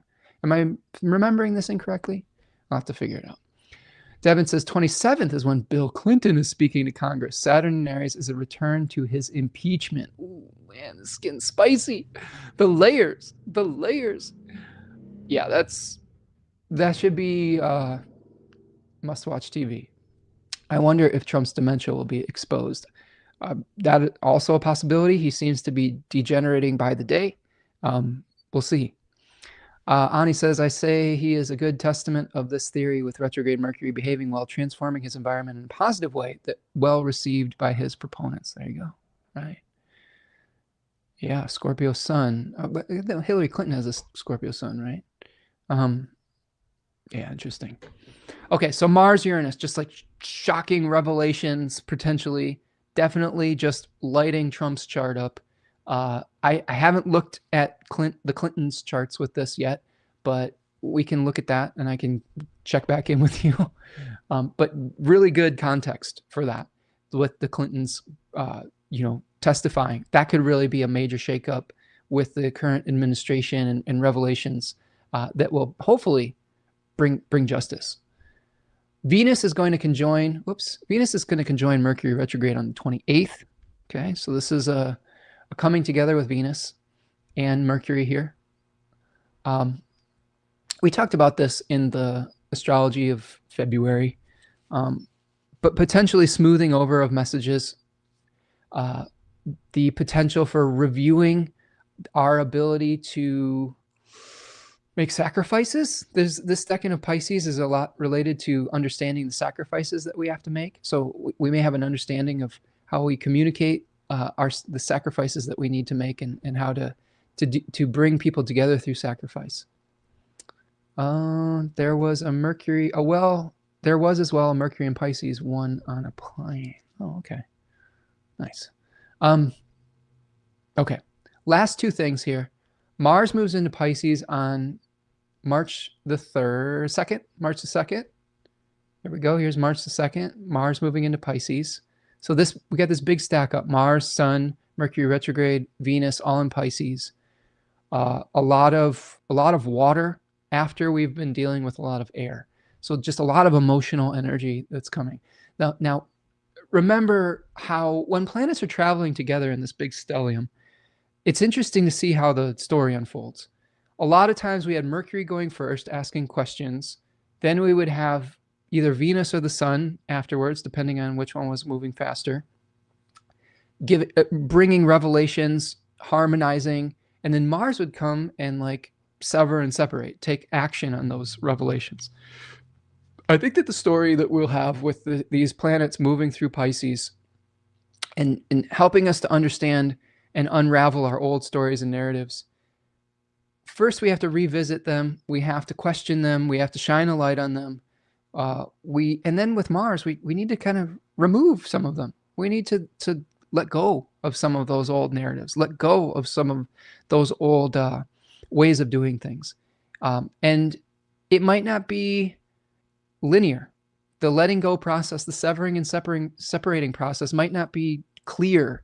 We might have to cut off one Hydra head over here and another one over here sprouts up. And there might be a non-linear way that we're utilizing that martial energy to help us move forward. And that might be true in your personal life too, where you're having to eliminate multiple contextual narratives that you're trying to perpetuate in your life. And that's going to lead to the full moon lunar eclipse on the 3rd. So here's the next lunar eclipse here. Okay, so this is the opposition between the sun in Pisces and the moon in Virgo. It's a south node eclipse. The moon will be conjoining the south node in Virgo. So potentially letting go of form, a releasing of the way something had to be done to be able to bring in the solar quality of being able to bring a dream into manifestation. How do we let go of the method that we're attached to? Sometimes when we get clear about our dream, we realize like, oh, we've been doing things a certain way because we believed this certain thing. When we get to this eclipse, when we get clear about our beliefs, it may show us that a different method may be the way to get closer to our purpose. So I think this is what this eclipse is going to be about. Well, we'll talk about it in a future live stream. All right, friends. I'm going to check back in on the chat here, and then we're going to do an I-Ching and an animal, and then we'll wrap up for the day. Let's see. Ani says, I was revolving my traveling around Mercury retrograde eclipse in early 2025. Oh, you're traveling. That's an interesting Mercury retrograde experience, right? Having to deal with all of it and all of the delays potentially.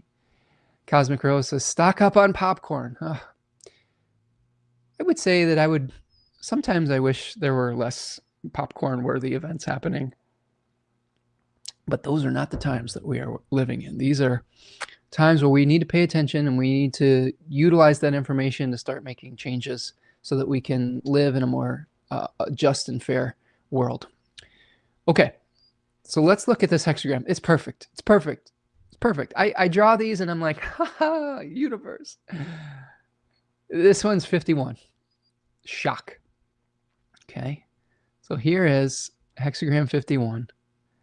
Translates to shock. Okay, there we go.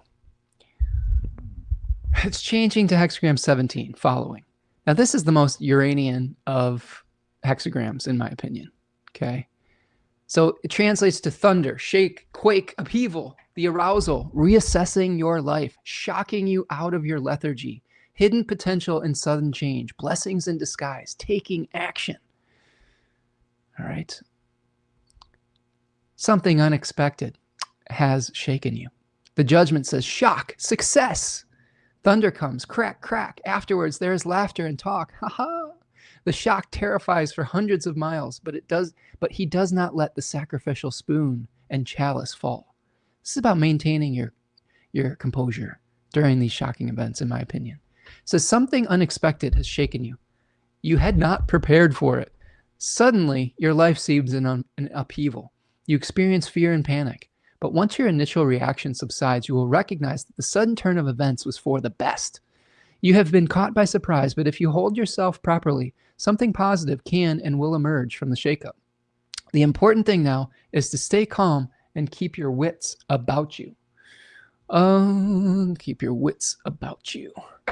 I've got to keep my wits about me as I'm realizing something in real time. One moment. Can you bring me my animal book? I forgot to bring my animal book in here. Okay. I continue. The important thing now is to stay calm and to keep your wits about you. Take a closer look at the situation. It is possible that you have simply taken on too much. The shocking event may be a blessing in disguise. It gives you an opportunity to reassess your priorities and lessen some of your burdens. Perhaps you have drifted into an unsatisfying and unrewarding routine. The shocking event can awaken you from your lethargy and force you to change your plans. The disruption of everyday life can invigorate you and even give you a fresh outlook on life. It's like being splashed with cold water. It's unpleasant at first, but it stimulates the senses. After the shakeup, you suddenly see new possibilities. Although change may be disturbing in the beginning, maintain your poise and approach the new situation with an open mind. You will come out of this series of events stronger, better, and happier. The Book of Changes compares the situation you now face to thunder pealing while a person is performing a sacred ritual. Thank you, friend. The shock comes just as a person is ladling out the sacramental wine, but he is so imbued with seriousness and a sense of purpose that he does not spill a drop. In the same way, you should consider the change as a test of your character. If you can maintain equanimity and composure in the face of outside upheaval, you are secure against whatever life can throw against you, and you will always be able to spot the new potential in changed conditions. That is because shock not only shakes you up, but also shakes up the world outside of you. New possibilities are created out of the shards of the old. This is a key idea in the Book of Changes. Change, even sudden and startling change, is not only a hazard, but an opportunity. People who let shocking events dictate their inner life will be disabled and mired in confusion. They are like people who are struck by lightning, Uranus. But people who maintain balance in their inner life are quickly able to restore balance in their relations with the outside world. They can rise to the challenge and improve their lives in the process. So there is one changing line here. So he says, shock, coming and going. This is the line at the 5th place. Danger, but it does not mean loss. There are things to do. Life seems to be conspiring against you. You face one blow after another. Repeated shocks leave you breathless, but all is not lost. Stay calm.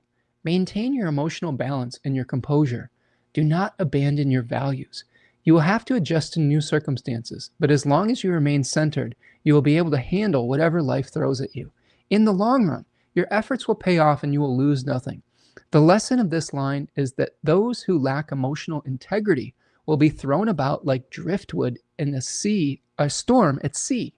But those who keep their balance will roll with the tides and eventually come out on top. Keep your composure, friends. Important. This is changing to hexagram number 17, following. Allegiance, loyalty, hunting, pursuits, adaptability, being adaptable. This hexagram concerns the obligations of followers and leaders, how to get others to follow you and when to and how to follow others. If you want others to follow you, you must know how to adjust yourself to them. In the words of the old Chinese proverb, to rule is to serve. No one can be a true leader who does not have sympathy for those in one's charge. You must adapt yourself to the demands of the time and the needs of your supporters. Then you will gain the respect and trust so that they will follow you with joy and gladness.